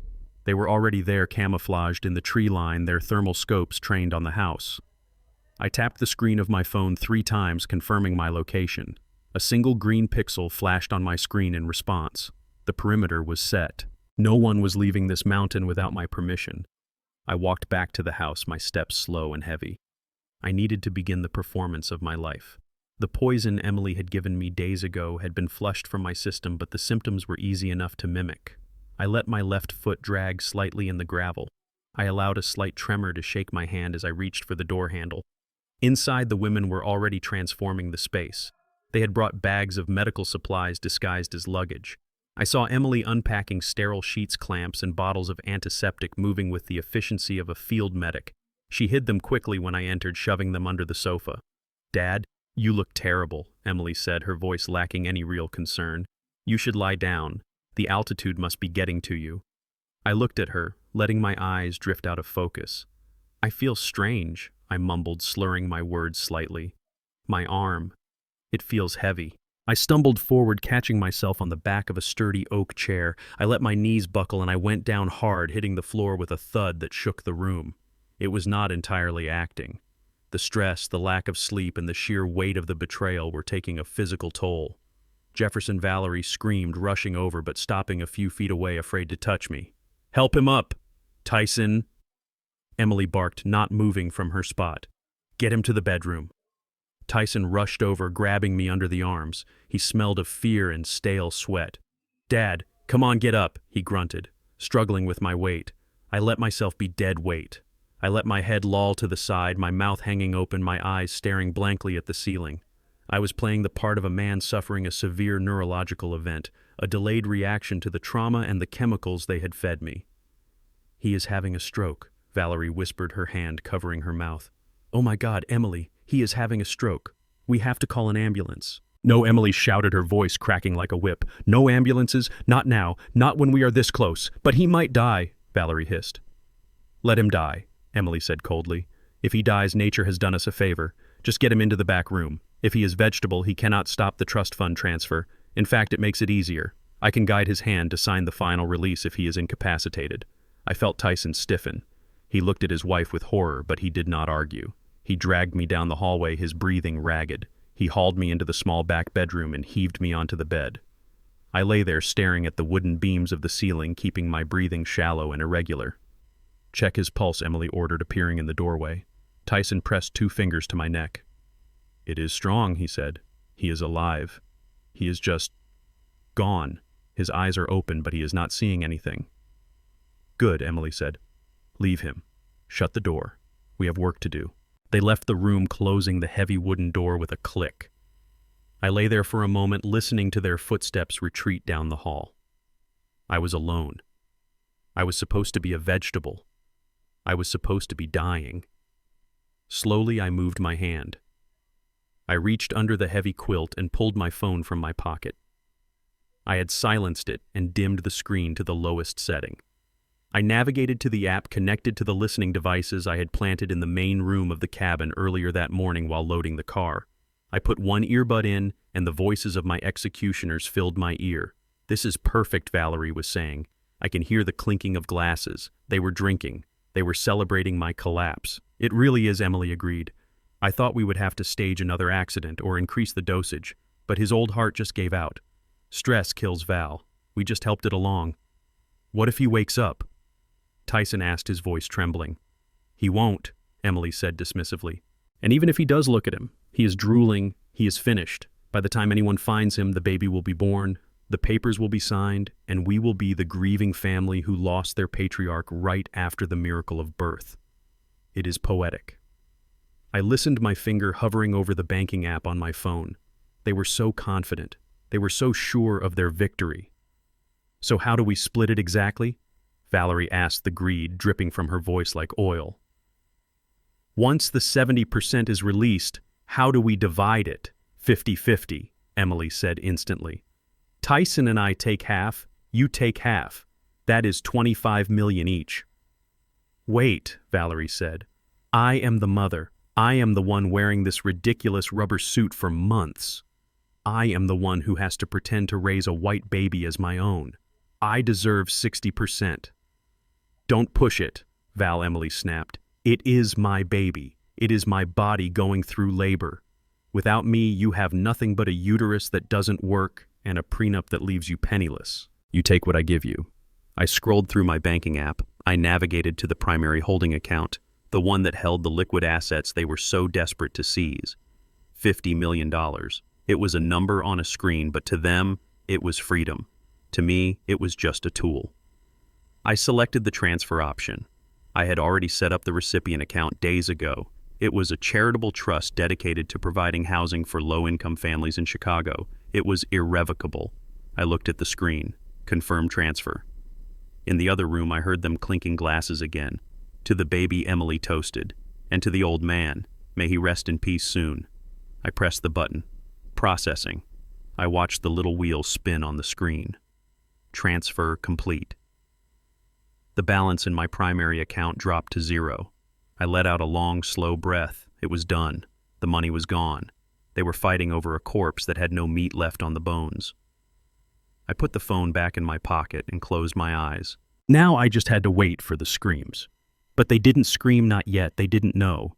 They wouldn't know until they tried to access the funds after the birth. I lay in the dark listening to their laughter, listening to them divide up my empire. We should buy a boat, Tyson said, his voice slurring slightly from the alcohol. A big one. We can sail to the Caribbean. You can buy whatever you want, Emily cooed. You are a rich man now, Ty. I smiled in the darkness, a cold, hard smile. They were celebrating their own funeral. Suddenly the sound of glass shattering cut through the air. Oh, God, Emily gasped. What is it? Tyson asked, panic rising in his voice. My water, Emily groaned. It just broke. It is happening. Now. Chaos erupted in the main room. I heard footsteps running chairs, scraping against the floor. Get the towels, Valerie shouted. Get the kit. I sat up in bed. The stroke act was over. The finale was beginning. I swung my legs over the side of the bed. My body ached, but my adrenaline was surging. I checked my phone again. I sent a single text message to the security team leader outside. Green light. Move in on my signal. I stood up and walked to the door. I pressed my ear against the wood. It hurts, Emily was screaming. It hurts more than last time. Something is wrong. You are fine, Valerie said, her voice shaking. Just breathe. We can do this. I waited. I needed the baby to be born. I needed the physical proof of their deception to be in the room. I needed the white baby with the blue eyes to take his first breath so there could be no denial. The screams intensified. Emily was in active labor. It was happening fast, which meant the drugs she had taken were powerful. I checked my watch. It was midnight. The storm outside was picking up wind, howling through the trees like a chorus of ghosts. I walked to the window of the bedroom and pulled back the curtains slightly. I saw a shadow move in the tree line. My team was ready. I turned back to the door. I smoothed my rumpled shirt. I wiped the drool I had faked from my chin. I was about to walk into that room and introduce them to their new reality. They thought they were birthing a fortune. They were about to give birth to a felony. I put my hand on the doorknob. I waited for the cry. 10 minutes later, it came. A high, thin wail that cut through the sound of the wind. It is a boy, Valerie cried. Oh my God. He is beautiful. Is he white? Tyson asked, his voice filled with dread. He is very white. Emily panted. Look at that hair. It is practically transparent.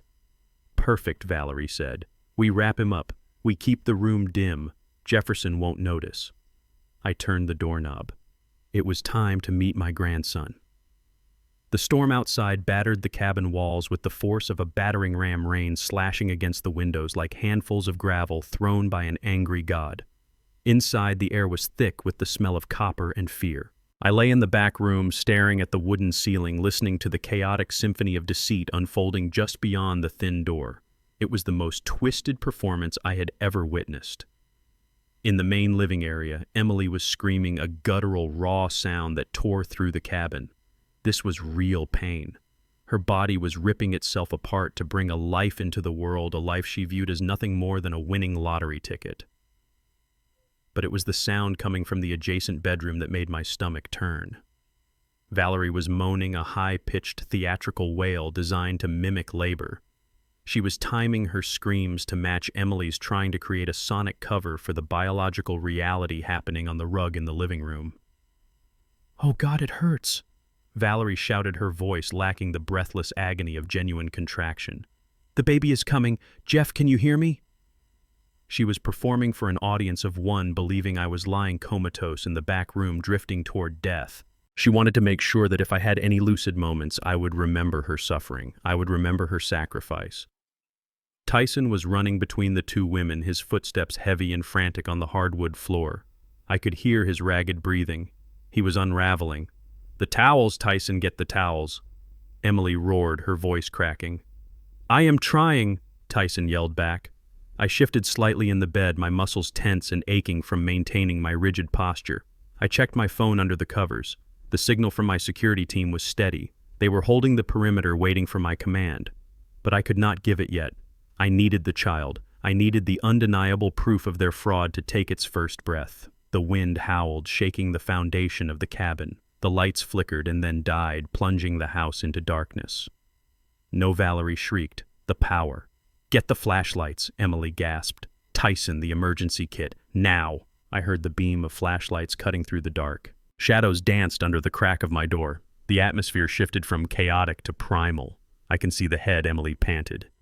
"Tyson, you have to help me. You have to pull him out. I cannot do it." Tyson gagged. "There is so much blood." "Do it!" "You coward," Emily screamed. "Do you want $50 million or not? Pull him out." I listened to the wet, slick sounds of birth. I listened to my son being bullied into delivering his wife's lover's child. The thunder cracked overhead, shaking the floorboards beneath me. It felt like the world was ending, and in a way it was. The world they had built on lies was collapsing. "Push!" Emily grunted. "One more." Valerie let out a long, fake scream in the other room, trying to compete for attention. "Shut up!" Emily shouted amidst her effort. "Just shut up!" And then silence. For a heartbeat, the storm seemed to pause. The wind died down. The screams stopped.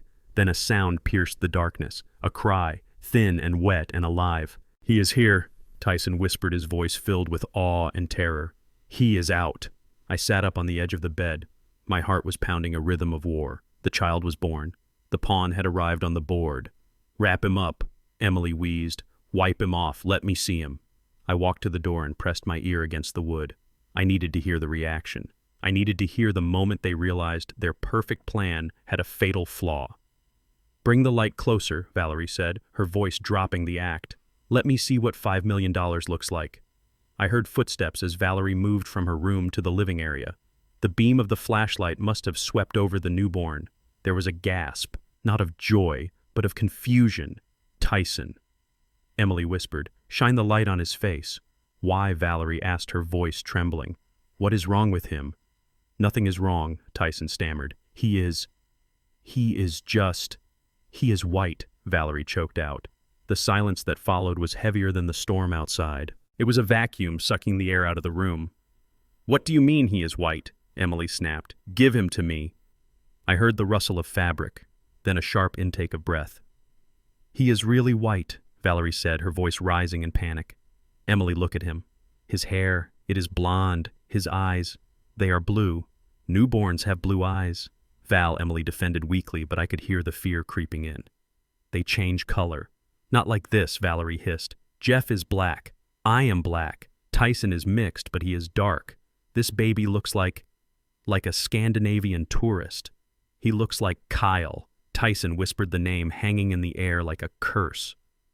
Shut up, Tyson, Emily growled. We cannot pass this off as Jeff's baby. Valerie said, her voice edging toward hysteria. Look at him. If Jeff wakes up, if he sees this child, he will know. He isn't stupid. He might be dying, but he isn't blind. We have to do something, Tyson said. We cannot show him this baby. He will know I am not the father either. Stop it! Emily shouted, finding her strength again. Stop panicking! What are we going to do? Valerie demanded. The plan was to show him the heir, to make him sign the final release. If he sees this white baby, he will call his lawyers. He will cut us off. I leaned against the door, my hand on the knob. They were cracking. The biological reality of Emily's infidelity had crashed into their greed. They had assumed the baby would be ambiguous enough to pass. They had banked on my old eyes being forgiving. But nature does not lie. I checked my watch. It was time. But I wanted to hear the solution. I wanted to hear how low they would go. We stick to the plan, Emily said, her voice hard and cold as ice. How Valerie screamed. He is white Emily, recessive genes, Emily stated. We tell him it is a recessive gene, albinism, a genetic quirk. Albinism, Valerie scoffed. He doesn't look albino. He looks like a Kennedy. He is old, Emily insisted. He is dying. He is desperate to believe. We tell him the baby is light-skinned because he was just born. We keep the room dark. We wrap him up tight so only his face shows. We tell him it is a miracle. And if he asks for the DNA test, Tyson asked. You heard him? He put it in the clause. We stall, Emily said. We say the storm knocked out the roads. The lab technician cannot get here. We get him to sign the emergency release because of his health. We use his stroke against him. We tell him he has to secure the baby's future before he dies. But I have to take him, Valerie said. I have to hold him. Yes, Emily said. You are the mother now. There was a pause, a shifting of weight. Give him to her, Emily ordered Tyson. But that is my... Tyson started. Give him to her, Emily screamed. He is not your son, Tyson. We established that. He is the asset. Hand over the asset. I heard my son weeping softly as he passed the child to Valerie. The cruelty was absolute. Emily had reduced this child to a commodity, an object to be traded for a bank transfer. Now Emily said, her voice taking on a new performative quality. Listen to me. I need to cry. What Valerie asked. I lost my baby, Emily said. That is the story. I went into labor early due to the stress. There were complications. The baby didn't make it. You want to fake a stillbirth? Tyson asked, horrified. It is the only way, Emily said. We cannot have two babies. We only need one heir. My baby died. Valerie's baby survived. That is the narrative.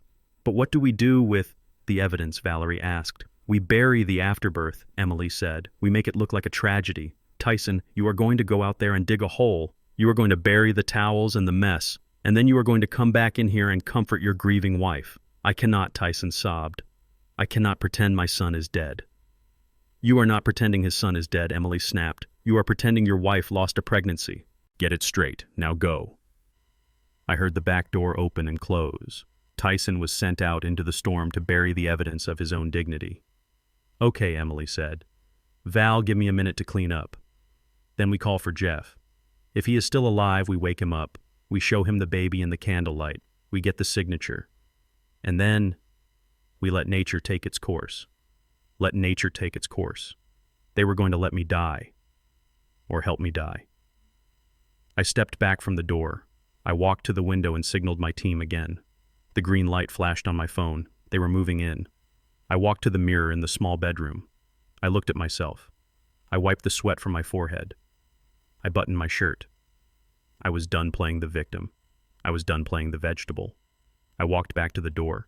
I could hear Valerie cooing at the baby, trying to bond with the lie. I could hear Emily cleaning up the blood of the birth she was about to deny. I turned the handle. The door swung open with a creak that cut through the silence of the cabin. Valerie spun around, clutching the white baby to her chest. Emily looked up from the floor, her hands stained red. They froze. They stared at me. I was not drooling. I was not slumping. I was standing tall, my shoulders square, my eyes clear and burning with a fire they had never seen. I looked at the baby. Even from across the room in the dim light of the flashlights I could see it. The child was white, undeniably, blatantly white. I looked at Emily, so I said, my voice booming in the small space. Who died? Emily's jaw dropped. Valerie clutched the baby tighter, stepping back until she hit the wall. Jeff, Valerie whispered. You are awake. I am wide awake, Valerie, I said, stepping into the room. I have been awake for a long time. I walked over to the table where the lantern cast long, dancing shadows. I looked at the mess on the floor. I looked at the fear in their eyes. I heard you, Emily, I said. I heard your plan. Recessive genes. Albinism. A miracle. I looked at the baby again. That is not a miracle, I said, pointing at the child. That is a confession. Tyson burst through the back door, soaked to the bone, covered in mud. He stopped when he saw me standing there. Dad, he gasped. Hello, Tyson, I said, not looking at him. Did you dig a deep hole? Did you bury your spine out there along with the towels? Tyson fell to his knees. It is over, I said. The play is over. Emily stood up, her hands still bloody. You cannot prove anything, she hissed. You are confused. You had a stroke. I pulled my phone from my pocket. I tapped the screen. The voice of Emily filled the room, playing from the speaker. He is very white. We tell him it is a recessive gene. The old man is dying. The recording echoed off the wooden walls. Emily went pale. Valerie began to shake. I have been recording everything I said. The poison in the tea, the cut brake line, the conversation in the bedroom, and this. I walked toward Valerie. She tried to turn away to hide the baby, but I reached out and pulled the blanket back. The baby looked up at me. He was innocent. He was beautiful. And he was the spitting image of a man named Kyle I had seen in photos. Blue eyes, I said softly, just like his father. I looked at Tyson. You knew, I said. You knew she was carrying another man's child, and you were going to let me sign my fortune over to him. Tyson put his head on the floor and screamed. It was a sound of pure agony. It is done, I said. Suddenly the front door crashed open. Beam of tactical lights flooded the room, blinding them. Police, a voice shouted, "Nobody move!" My security team, accompanied by the sheriff and Dr. Vance, stormed into the room. Emily screamed. Valerie dropped to her knees, still holding the baby. I looked at Alistair Vance, who walked in carrying a medical bag. He looked at the baby. He looked at me. He shook his head.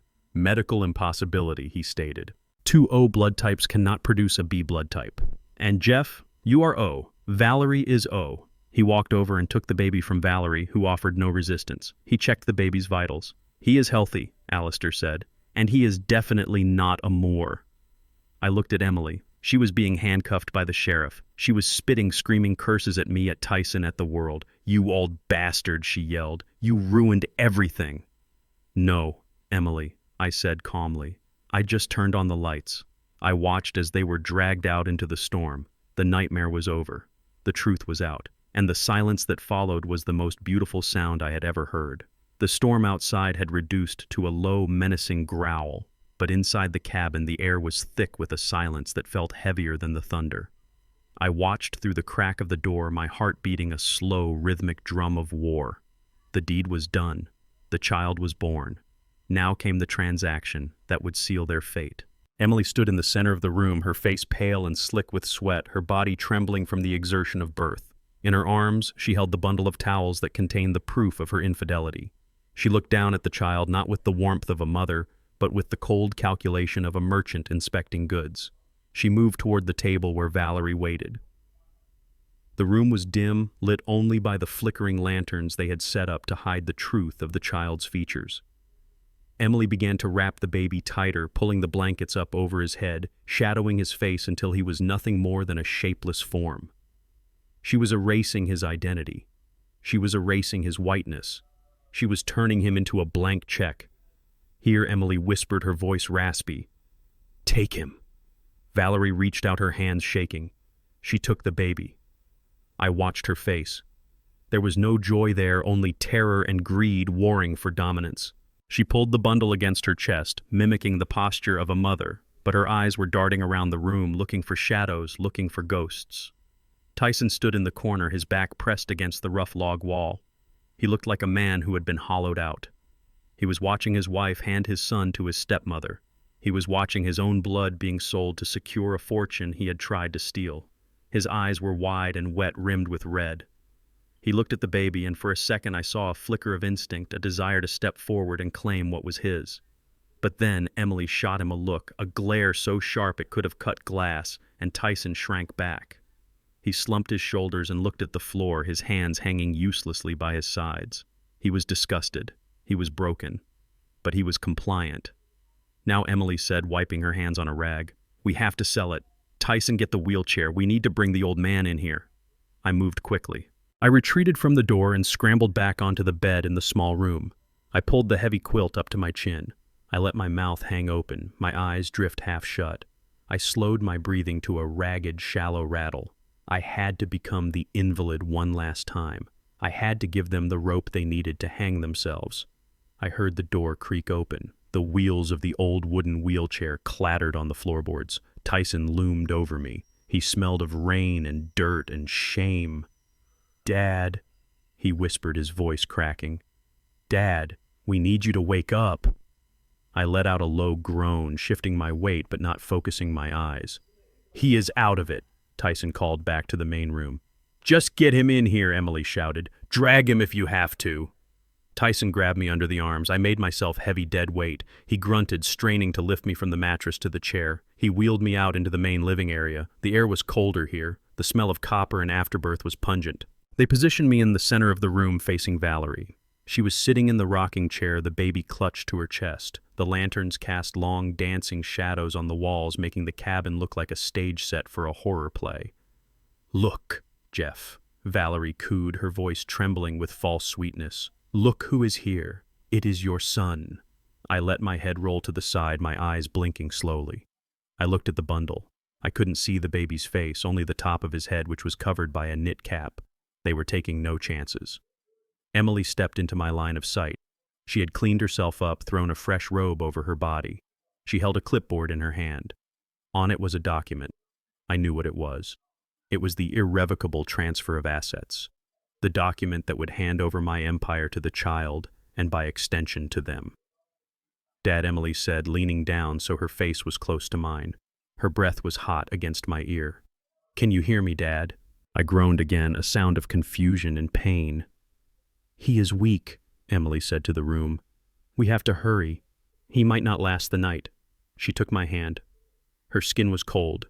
She placed a heavy fountain pen in my fingers, curling my digits around the barrel. "You need to sign this, Dad," she whispered. "It is for the baby. It is to make sure he is safe. You want him to be safe, do you not? You want your son to have everything." I looked at the paper. The letters swam before my eyes, not because my vision was failing, but because of the sheer audacity of their crime. They were asking me to sign away my life's work to a child that wasn't mine, a child they had just dragged into the world in a storm of lies. Emily guided my hand toward the signature line. "Just here," she urged, "just a scribble. That is all we need." I looked at Valerie. She was rocking back and forth, humming a lullaby that sounded more like a dirge. I looked at Tyson. He was staring at the wall, refusing to witness the final betrayal. "Sign it," Emily hissed, pressing the pen tip into the paper. "Sign it, you old fool. You are dying anyway. Do one good thing before you go." I felt the pressure of her hand on mine. She was forcing the movement. She was trying to forge my consent. I felt a surge of power rise up from my gut. It was time. The trap was full. The bait had been taken. I tightened my grip on the pen. Emily gasped, surprised by the sudden strength in my hand. I stopped the movement of the pen. I held it hovering over the paper. "Dad." Emily asked, confusion clouding her eyes. "What are you doing?" "Sign it." I slowly turned my head to look at her. I stopped panting. I closed my mouth. I focused my eyes until they were sharp and clear, drilling into hers.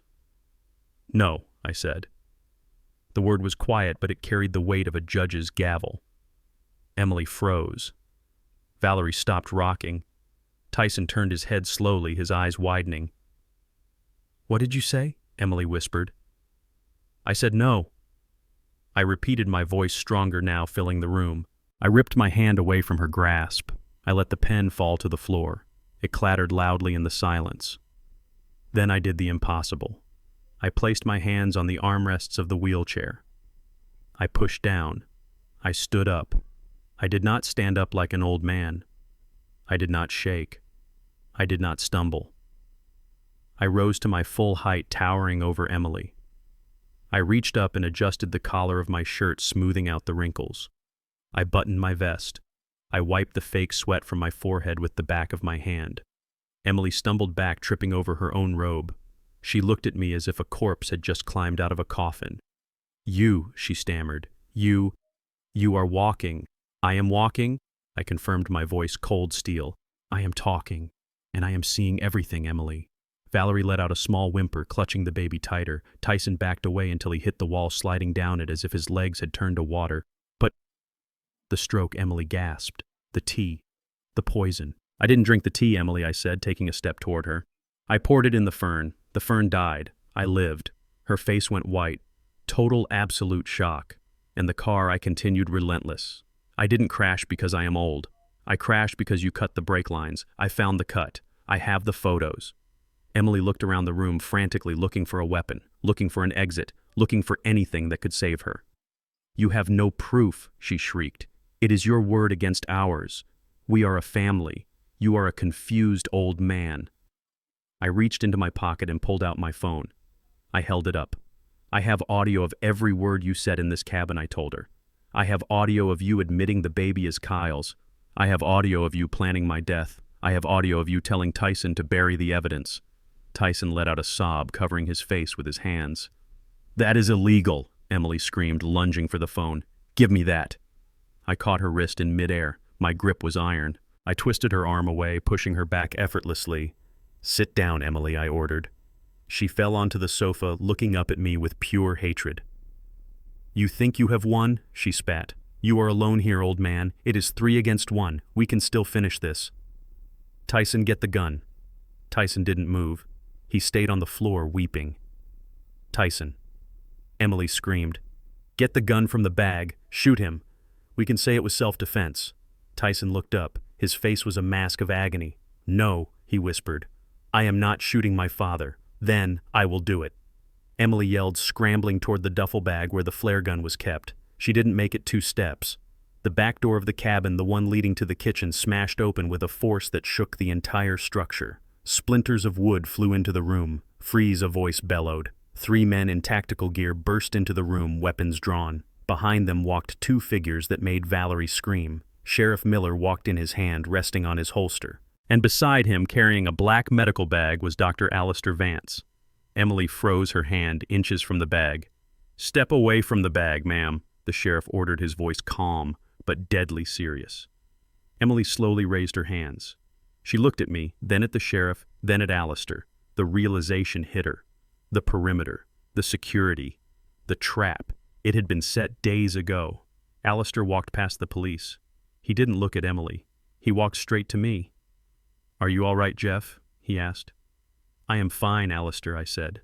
"I am just ready for this to be over." Alistair nodded. He turned to Valerie, who was trembling so violently the baby was shaking in her arms.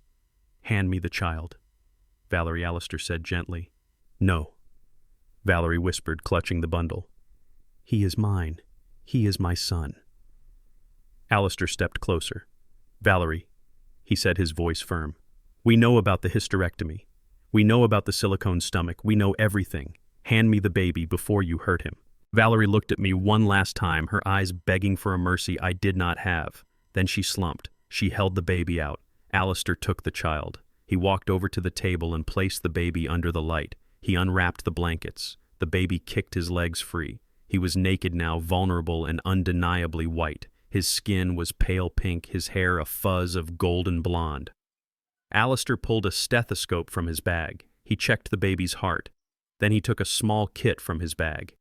He pricked the baby's heel, collecting a drop of blood on a card. He looked at the card. Then he looked at Emily. "Type B," he announced. He looked at me. "Jeff is type O," Alistair said to the room. "Valerie is type O. 2 type O parents cannot produce a type B child. It is genetically impossible." He looked at the sheriff. "This child is not Jefferson Moore's son, and he is certainly not Valerie's." The sheriff nodded. That is all I needed to hear. He pulled a pair of handcuffs from his belt and walked toward Emily. "Emily Black, You are under arrest for attempted murder, conspiracy to commit fraud and embezzlement." Emily began to scream, a high-pitched sound of pure rage. "It was not fair," she yelled. "It was my money. I earned it. I lived with that loser for 5 years. I deserve it." I watched as the sheriff clicked the cuffs onto her wrists. "You deserve a cell, Emily," I said, "and that is exactly what you are going to get." The sheriff held Emily by the arm, but I raised a hand signaling him to wait. I was not done. The law would have its way with her, but first I needed to execute a judgment that no court could deliver. I needed to strip them of their delusions. I needed them to see themselves exactly as I saw them. I walked over to the large flat-screen television mounted above the stone fireplace. It was the only piece of modern technology in the rustic cabin, a smart device I had installed specifically for this moment. I pulled a remote from my pocket and pointed it at the screen. "You said you have no proof, Emily," I said, my voice calm and resonant in the sudden quiet of the room. "You said it was your word against a confused old man. Let us see what the jury thinks of this." I pressed the button. The screen flared to life, casting a harsh blue glow over the room. The video feed was crystal clear, high-definition footage taken from the hidden camera in the master bedroom back at Tyson's house. The image showed Emily sitting up in bed, her pregnant belly exposed. Tyson was standing at the foot of the bed looking broken. The audio was crisp, amplifying every syllable of their betrayal. "You actually think this is your baby?" Emily's voice sneered from the speakers. "Tyson, look at you.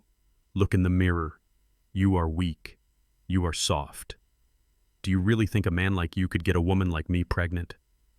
In the cabin, the real Tyson let out a sound that was half sob, half growl. He stared at the screen, watching his wife dissect his manhood. The video continued. "This is not your son. This is Kyle's son. You are just the idiot who pays the bills. You are just the weak black man I used to get into this family." I looked at Emily. Her face had drained of all color. She was staring at her own image, her own mouth twisting into a cruel smile as she destroyed her husband. She could not deny it. It was her face, her voice, her venom. I skipped forward. The scene changed to the kitchen. It was the footage of Emily crushing pills into a powder and mixing them into my tea.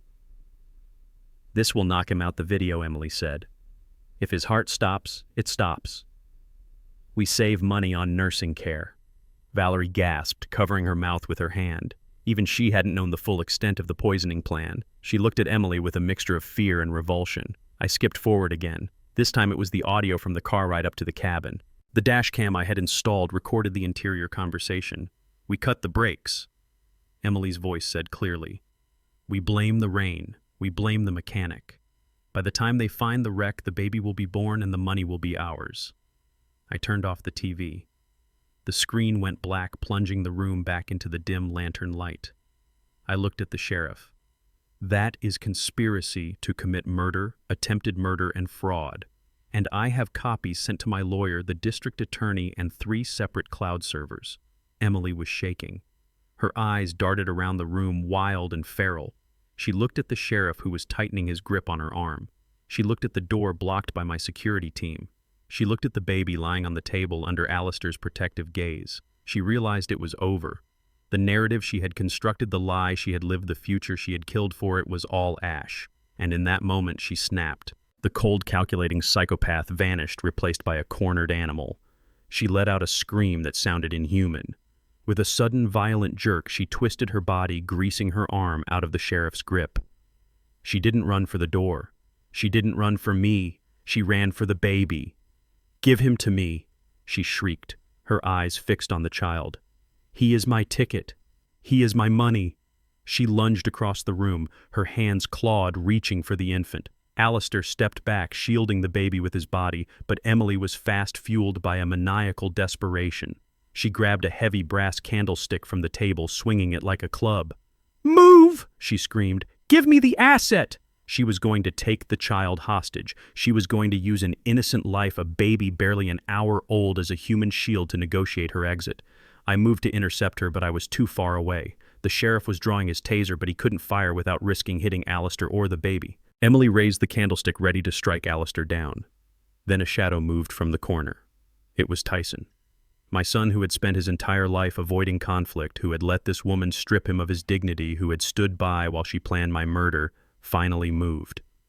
He roared a sound of pure primal rage that shook the walls. He launched himself at his wife, tackling her around the waist just as she brought the weapon down. They crashed to the floor in a tangle of limbs. The candlestick flew from Emily's hand, skidding across the floorboards. "Get off me, you loser!" Emily screamed, clawing at Tyson's face. "Let me go!" "No," Tyson bellowed. He pinned her down, his weight holding her thrashing body against the rug. He grabbed her wrists, forcing them to the floor. He looked down at her, his face inches from hers. Blood dripped from a scratch on his cheek where she had clawed him, but he didn't flinch. "You are not taking him," he spat, his voice trembling with a fury I had never seen in him. "You are not touching that baby. You are not using him." "Get off me, Tyson," Emily hissed, spitting in his face. "You are nothing. You are a coward. You need me. I do not need you." Tyson screamed. "I never needed you. I needed a wife. I needed a partner. But you are a monster." He looked up at me, his eyes filled with tears. "She is a devil, Dad," he choked out. "She is a devil, and I let her in. I let her into our house. I let her near you." I walked over to them. I placed a hand on Tyson's shoulder. "Let her go, son," I said softly. "The police have her." Tyson looked down at Emily one last time.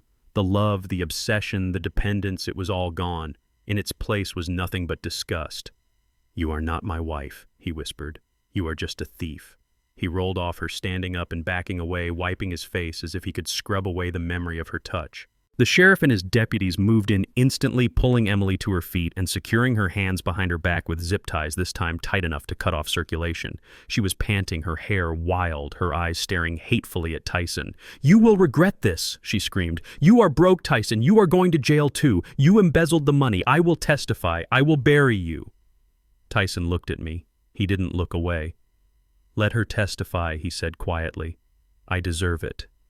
I stole. I lied. I will take my punishment, but I won't let her hurt anyone else." I nodded slowly. For the first time in years, I saw a glimmer of the man I had hoped he would become. It had taken a catastrophe to wake him up, but he was awake. Dr. Vance cleared his throat. The tension in the room was suffocating, but Alistair's voice was a calm anchor. "We need to formalize this," he said, "for the record and for the police report." He walked over to the table where the baby lay crying softly. He picked up the blood test card he had used earlier. Officer Alistair said, addressing the sheriff, "I want to be absolutely clear about the biological evidence here. This creates the foundation for the fraud charges." He held up the card. "This child is blood type B," he stated. "As I mentioned, Jefferson Moore is type O. Valerie Moore is type O." Valerie looked up from the floor where she was still kneeling, her face streaked with mascara.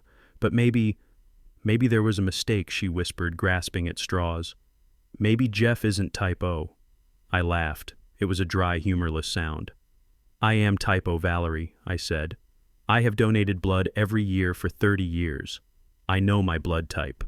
Alistair continued. "Biologically, 2O parents can only produce an O child. It is genetics. It is immutable. The presence of the B antigen proves conclusively that Jefferson is not the father." He looked at Emily, who was struggling against the deputies. "And given the visual evidence," Alistair said, gesturing to the baby's pale skin and blonde hair, and the timeline of Mrs. Moore's hysterectomy versus Emily's pregnancy, it is medically certain that this child belongs to Emily and a third-party donor." He looked at Tyson.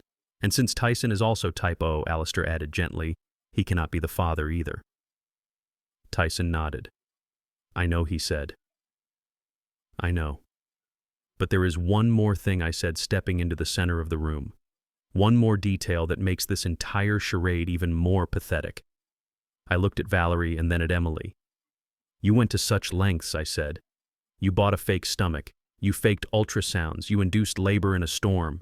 You tried to kill me. You tried to drive me insane. All to prove that I could father a child at 68. I reached into my inner jacket pocket. I pulled out a folded piece of paper. It was yellowed with age, fragile along the creases. "You thought the hysterectomy was the only secret in this marriage, Valerie?" I asked. She stared at the paper. "What is that?" she whispered. "This," I said, unfolding it carefully, "is a medical record from St. Jude's Hospital dated 20 years ago. I held it up so they could read the header. It is a surgical report, I explained. 20 years ago, after my first wife died, I made a decision. I had a son. Tyson was 10 years old. I decided I did not want any more children. I wanted to focus on raising the one I had. I wanted to focus on building my company. I looked at Tyson. I had a vasectomy, I said. The room went silent. A vasectomy, Valerie breathed. Yes, I said. A permanent surgical sterilization. I did not reverse it. I never intended to reverse it. I walked closer to Valerie, dropping the paper into her lap. So when you came to me 6 months ago, glowing and telling me you were pregnant, I didn't need a doctor to tell me it was a lie, I said. I didn't need Alistair to see your scar. I knew the moment you said the words. Valerie stared at the paper, her hands shaking. You knew, she whispered. You knew the whole time. I suspected, I corrected. I thought perhaps you had cheated.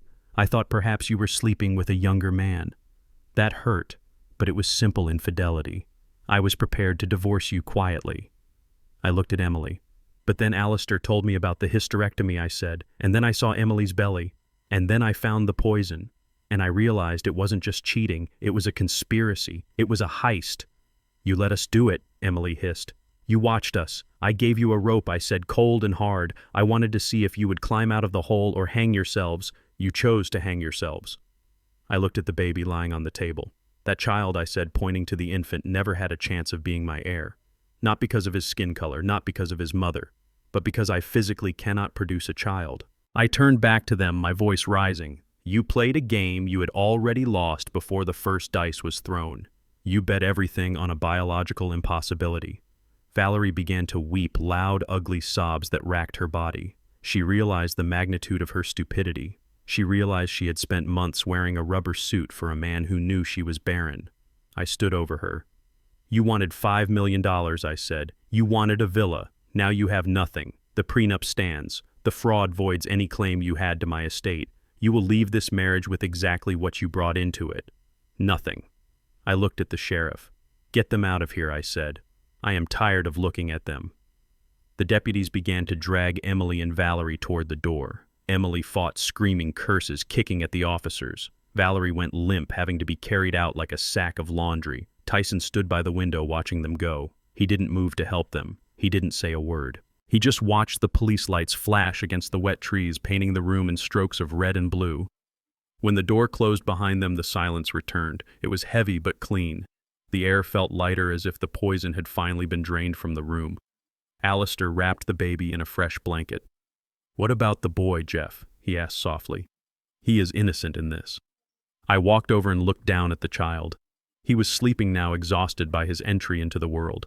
He was a pawn, a tool, a weapon that had failed to fire. But he was also a life. He is not my blood, I said. He is not my kin. I reached out and touched his small hand with my finger. His tiny fingers curled around mine. But he is not garbage, I said. We will not throw him away like they intended to do with the truth. I looked at Alistair. Take him to the hospital, I said. Make sure he is healthy. Then call my lawyer. We will find him a place, a safe place. Not with Emily, not with Kyle. Somewhere he can be just a boy, not a paycheck. Alistair nodded. He picked up the baby and walked toward the door. I will see you in town, Jeff, he said. I will be there, I said. I was left alone with Tyson, my son, the thief, the coward, the man who had saved my life at the last second. We stood there in the quiet cabin, the storm fading outside. We had survived the night, but the hardest work was just beginning. The metallic click of the handcuffs ratcheting tight around Emily's wrists sounded like a gunshot in the small wooden room. It signaled the end of her reign of terror. For a moment she stood there, frozen, her eyes wide with the shock of a predator who has suddenly become the prey. Then the reality of her situation crashed down on her and she exploded. She did not cry like a repentant soul. She screamed like a banshee. She thrashed against the deputies, her face twisting into a mask of pure, unadulterated hatred. It was not my idea, she shrieked, spitting the words at the sheriff. It was Tyson. He made me do it. He wanted the money. He is the one who stole from the company. I was just trying to help him. Tyson stood by the wall, his head bowed, accepting her venom without a word. He knew who she was now. The illusion of love had been stripped away, leaving only the ugly truth of her opportunism. When blaming Tyson failed to garner sympathy, Emily turned her gaze to Valerie. "And her," she yelled, nodding her head violently toward the woman kneeling on the floor. "She is the one who wanted the house. She is the one who faked the pregnancy first. I just tried to fix her mess. She begged me for a baby. She is the monster, not me."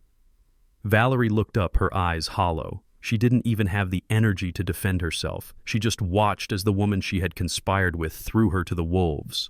The sheriff tightened his grip on Emily's arm, forcing her toward the door. "You have the right to remain silent, ma'am," he said, his voice bored. "I suggest you use it." Emily dug her heels into the floorboards, fighting for every inch. "Where is Kyle?" she screamed suddenly, her voice cracking. "Call Kyle. He will help me. He is waiting for me." The sheriff stopped. He looked at Emily with a pitying expression. "You mean the gentleman we found parked half a mile down the logging road in a rented sedan?" he asked. Emily went still. "Yes," the sheriff continued. "We picked him up 10 minutes ago. He had 2 one-way tickets to Mexico in his glove box and a suitcase full of cash. He surrendered immediately. And Mrs. Black, he was very eager to cut a deal. He told us everything about the baby, about the plan, and about your promise to pay him half of the trust fund money." Emily's face crumpled. The last vestige of her hope, the escape hatch she thought she had waiting for her, had been welded shut. Kyle had sold her out just as quickly as she had sold out Tyson. "He is a liar," she whispered, but the fight had gone out of her. "Take her away," the sheriff ordered. 2 deputies dragged her out the door into the rain. Her screams faded into the night, leaving a ringing silence in the cabin. I watched her go, feeling nothing but a cold sense of finality. The architect of my misery was gone. Now I had to deal with the laborers.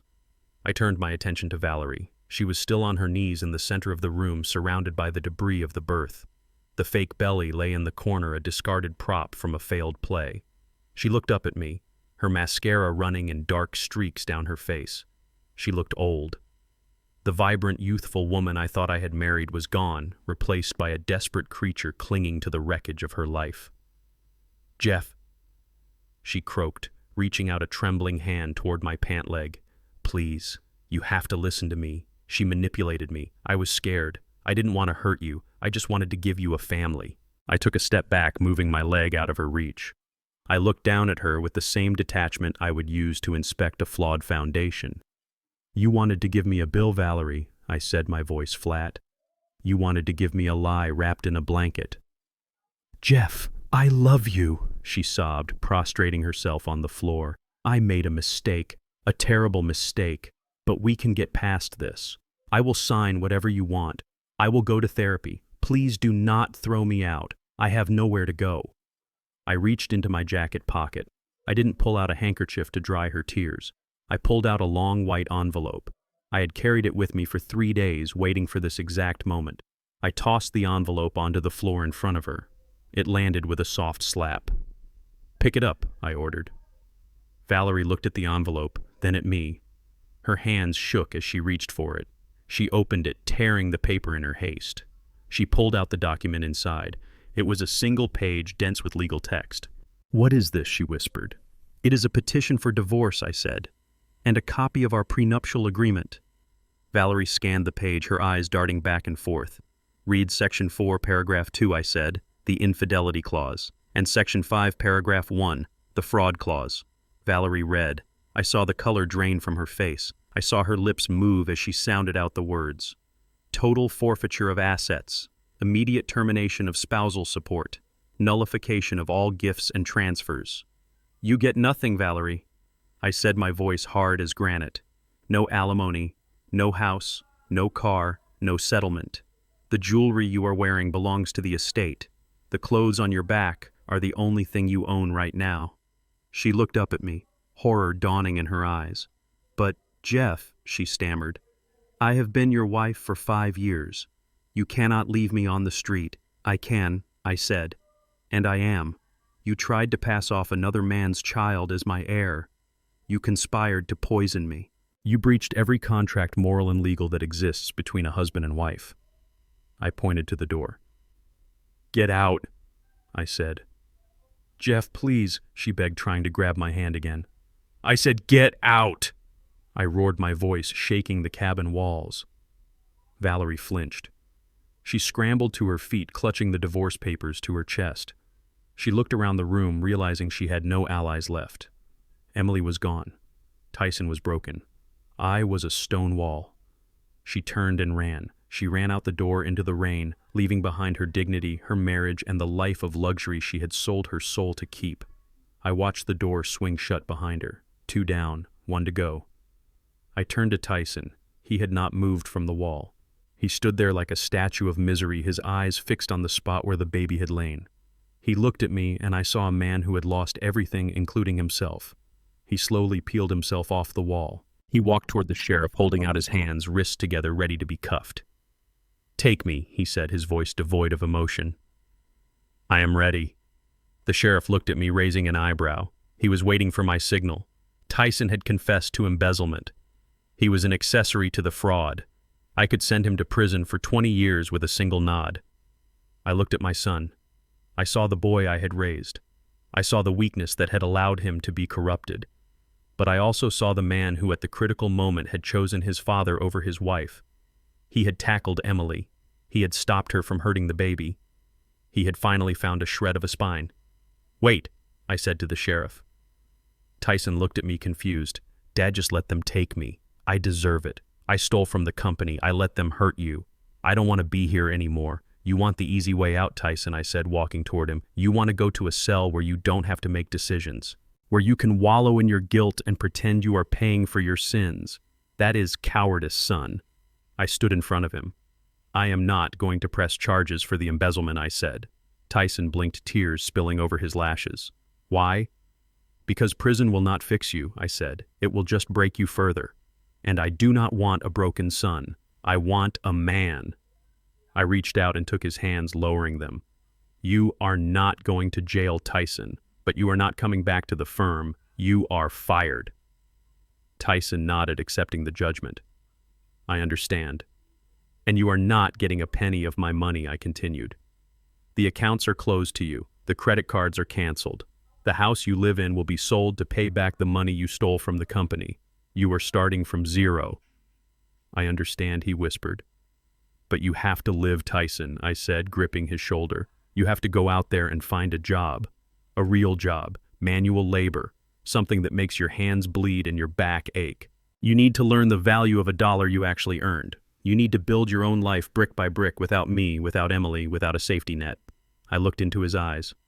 "That is your sentence, son. To live, to struggle, and to redeem yourself. If you can do that, if you can show me that you can stand on your own 2 feet without leaning on a woman or a bank account, then maybe in 10 years we can talk about family again." Tyson looked at me. He took a deep, shuddering breath. He straightened his spine just a fraction. "I will do it, Dad," he said. "I will pay you back. Every cent. I know you will," I said, "because if you don't, you will never see me again." I turned to the sheriff. "He is free to go," I said. The sheriff nodded and stepped aside. Tyson walked to the door. He stopped at the threshold and looked back. "Thank you," he said softly. "Go," I said. He walked out into the night alone. He had no wife, no money, no home. But he had a chance, and that was more than he deserved. I stood alone in the center of the cabin. The silence was absolute. The storm had passed. The house was empty. My family was gone. I walked to the table and poured myself a glass of water from a pitcher. I drank it slowly. It tasted clean. I was 68 years old. I was alone. I had been betrayed by everyone I loved, but I was alive. I was wealthy. And for the first time in a long time, I was free. I walked to the door and looked out at the moon breaking through the clouds. I had torn down the rotten structure of my life. Now I had a clean foundation. It was time to start building again. The cabin was quiet now, the storm having finally exhausted itself, leaving behind a wet, heavy silence. Alistair stood by the table holding the bundle that contained the boy. The baby was sleeping, unaware that his arrival had detonated a nuclear bomb in the center of my life. Alistair looked at me, his eyes asking the question I had been dreading. "What do we do with him?" I walked over and looked down at the child. He was perfect in the way all newborns are perfect, blank slates waiting for the world to write upon them. But when I looked at him, I did not see a grandson. I saw the blueprint of a con. I saw Kyle's eyes and Emily's chin. I saw the biology of betrayal. I could not raise him. Every time I held him, I would feel the phantom weight of the rubber stomach Valerie had worn. I would remember the poison in my tea. I would remember the brake line. "He cannot stay with me," I said, my voice raspy but firm. "I cannot look at him, Alistair. I cannot be his father or his grandfather. The well is poisoned." Alistair nodded, understanding. He knew me better than anyone. He knew that some wounds were too deep to bandage over with good intentions. "We cannot give him to Emily," Alistair said. "She is going to prison for a long time, and Kyle is an accessory. The state will take him. He will go into the system." I felt a pang of guilt. The system was cruel. It was a grinder that chewed up boys and spit out broken men. This child was innocent. He didn't ask to be born into a crime scene. He didn't ask to be a white pawn in a game of black and white greed. "No," I said. "Not the system." I pulled out my phone and dialed my lawyer. It was 3 a.m, but he answered on the second ring. He was used to my late-night instructions by now. "I need you to set up a placement," I told him. "St. Jude's Home for Children. It is the best private facility in the state. I want this boy admitted immediately." I dictated the terms while Alistair rocked the baby. I would pay for everything. Tuition, clothes, medical care, therapy. I would set up an educational trust that would pay for any college he chose. He would want for nothing material. He would have the best start money could buy. But there was a condition. A wall I had to build. Sealed records I set into the phone. Complete anonymity. He never knows who paid for it, and Emily never finds him. I want a restraining order attached to the file. If she or Kyle ever try to contact him, the funding stops. He gets a fresh start. A clean slate, away from the people who tried to sell him before he was even born. I hung up. It was done. It was cold, perhaps, but it was fair. I was giving him a life, but I was not giving him my life. Alistair packed the baby into the travel carrier we had brought. I walked them to the door. "You are a good man," Jeff Alistair said quietly. "Most men would have left him on the doorstep." "I am not a good man, Alistair," I replied, looking at the dark woods. "I am just a man who knows the importance of a solid foundation. That boy deserves to build his house on rock, not on the sand his parents left him." I watched Alistair's car disappear down the muddy track, the red taillights fading like dying embers. The baby was gone. The last piece of evidence was removed. I was alone in the cabin with my son. The next morning, the sun broke through the clouds, illuminating the wreckage of the night. The cabin smelled of antiseptic and stale coffee. Tyson was packing his truck. He moved with a stiffness that spoke of exhaustion and a new, heavy burden he was carrying. He didn't pack much. Just his work boots, a few changes of clothes, and a toolbox. He left the suits. He left the watches. He left the trappings of the life he hadn't earned. I stood on the porch drinking a cup of black coffee, watching him. He looked up and saw me. He stopped. He looked older. The softness around his jaw was gone, replaced by a tension that might one day turn into strength. "Where will you go?" I asked. "North Dakota," he said. "There is a pipeline crew hiring. 12-hour shifts, freezing cold, dangerous work." "Why there?" I asked. "Because nobody knows my name there," he said. "And because I need to be cold. I need to wake up." I nodded. It was a good answer. It was an architect's answer. Strip the facade. Expose the steel. Test the load. He walked up the steps and stood in front of me. He didn't try to hug me. He didn't ask for money. He didn't ask for forgiveness. He knew those things were not on the table. "I am sorry, Dad," he said. "I know that doesn't fix the brakes. I know it doesn't fix the trust. But I am sorry I lost my way." "You didn't lose your way, Tyson," I said sternly. "You sold your map. You let someone else steer the ship because you were too lazy to hold the wheel. Do not make that mistake again." "I won't," he promised. He extended his hand. It was dirty. His fingernails were black with the mud he had dug the night before. I looked at it. Then I reached out and shook it. His grip was firm. "Work hard," I said. "I will," he said. He turned and walked down the steps. He climbed into his truck, the engine coughing to life with a roar. He drove away down the winding mountain road, leaving me standing in the silence of the forest. I watched until the dust settled. I had lost a son, but I had perhaps gained a man. Only time would tell. I went back inside and made a call to my broker. "Sell it," I said. "Sell what, Mr. Moore?" he asked. "Everything," I said. "The estate, the city house, the cars, the art, the furniture, even the silverware. I want it all gone." "But sir, the market is—" "I do not care about the market," I snapped. "Burn it down. Liquidate the assets. Donate the proceeds to the housing charity. I want my name off everything. I spent the next month dismantling my life. It was a purge. I sold the mansion where Valerie had staged her fake morning sickness. I sold the furniture Emily had picked out. I sold the cars Tyson had driven. I erased the physical footprint of the family that had tried to kill me. I wanted nothing that they had touched. I wanted nothing that reminded me of the blindness I had lived in. I kept only one thing, a small plot of land near the lake about 2 hours north of the city. It had a simple A-frame cabin on it, wooden walls, a stone fireplace, a porch that looked out over the water. It was small, it was quiet, it was real. 6 months later, I sat on that porch. The autumn leaves were turning gold and red, reflecting in the still water of the lake.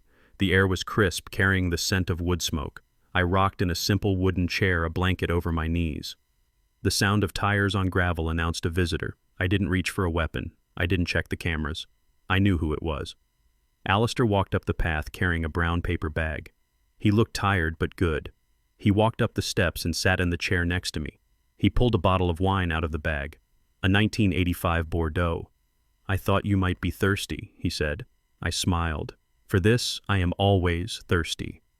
He poured 2 glasses. The wine gleamed like rubies in the fading light. We clinked glasses. The sound was a clear bell note in the quiet air. "How are you, Jeff?" he asked. I took a sip. The wine was complex, earthy, and deep. "I am broke," I said, chuckling. "Well, relatively speaking, I live in a shack, I drive a truck, I cook my own meals." "And are you happy?" Alistair asked. I looked out at the lake. Was I happy? Happiness felt like a young man's word. It felt light and fleeting.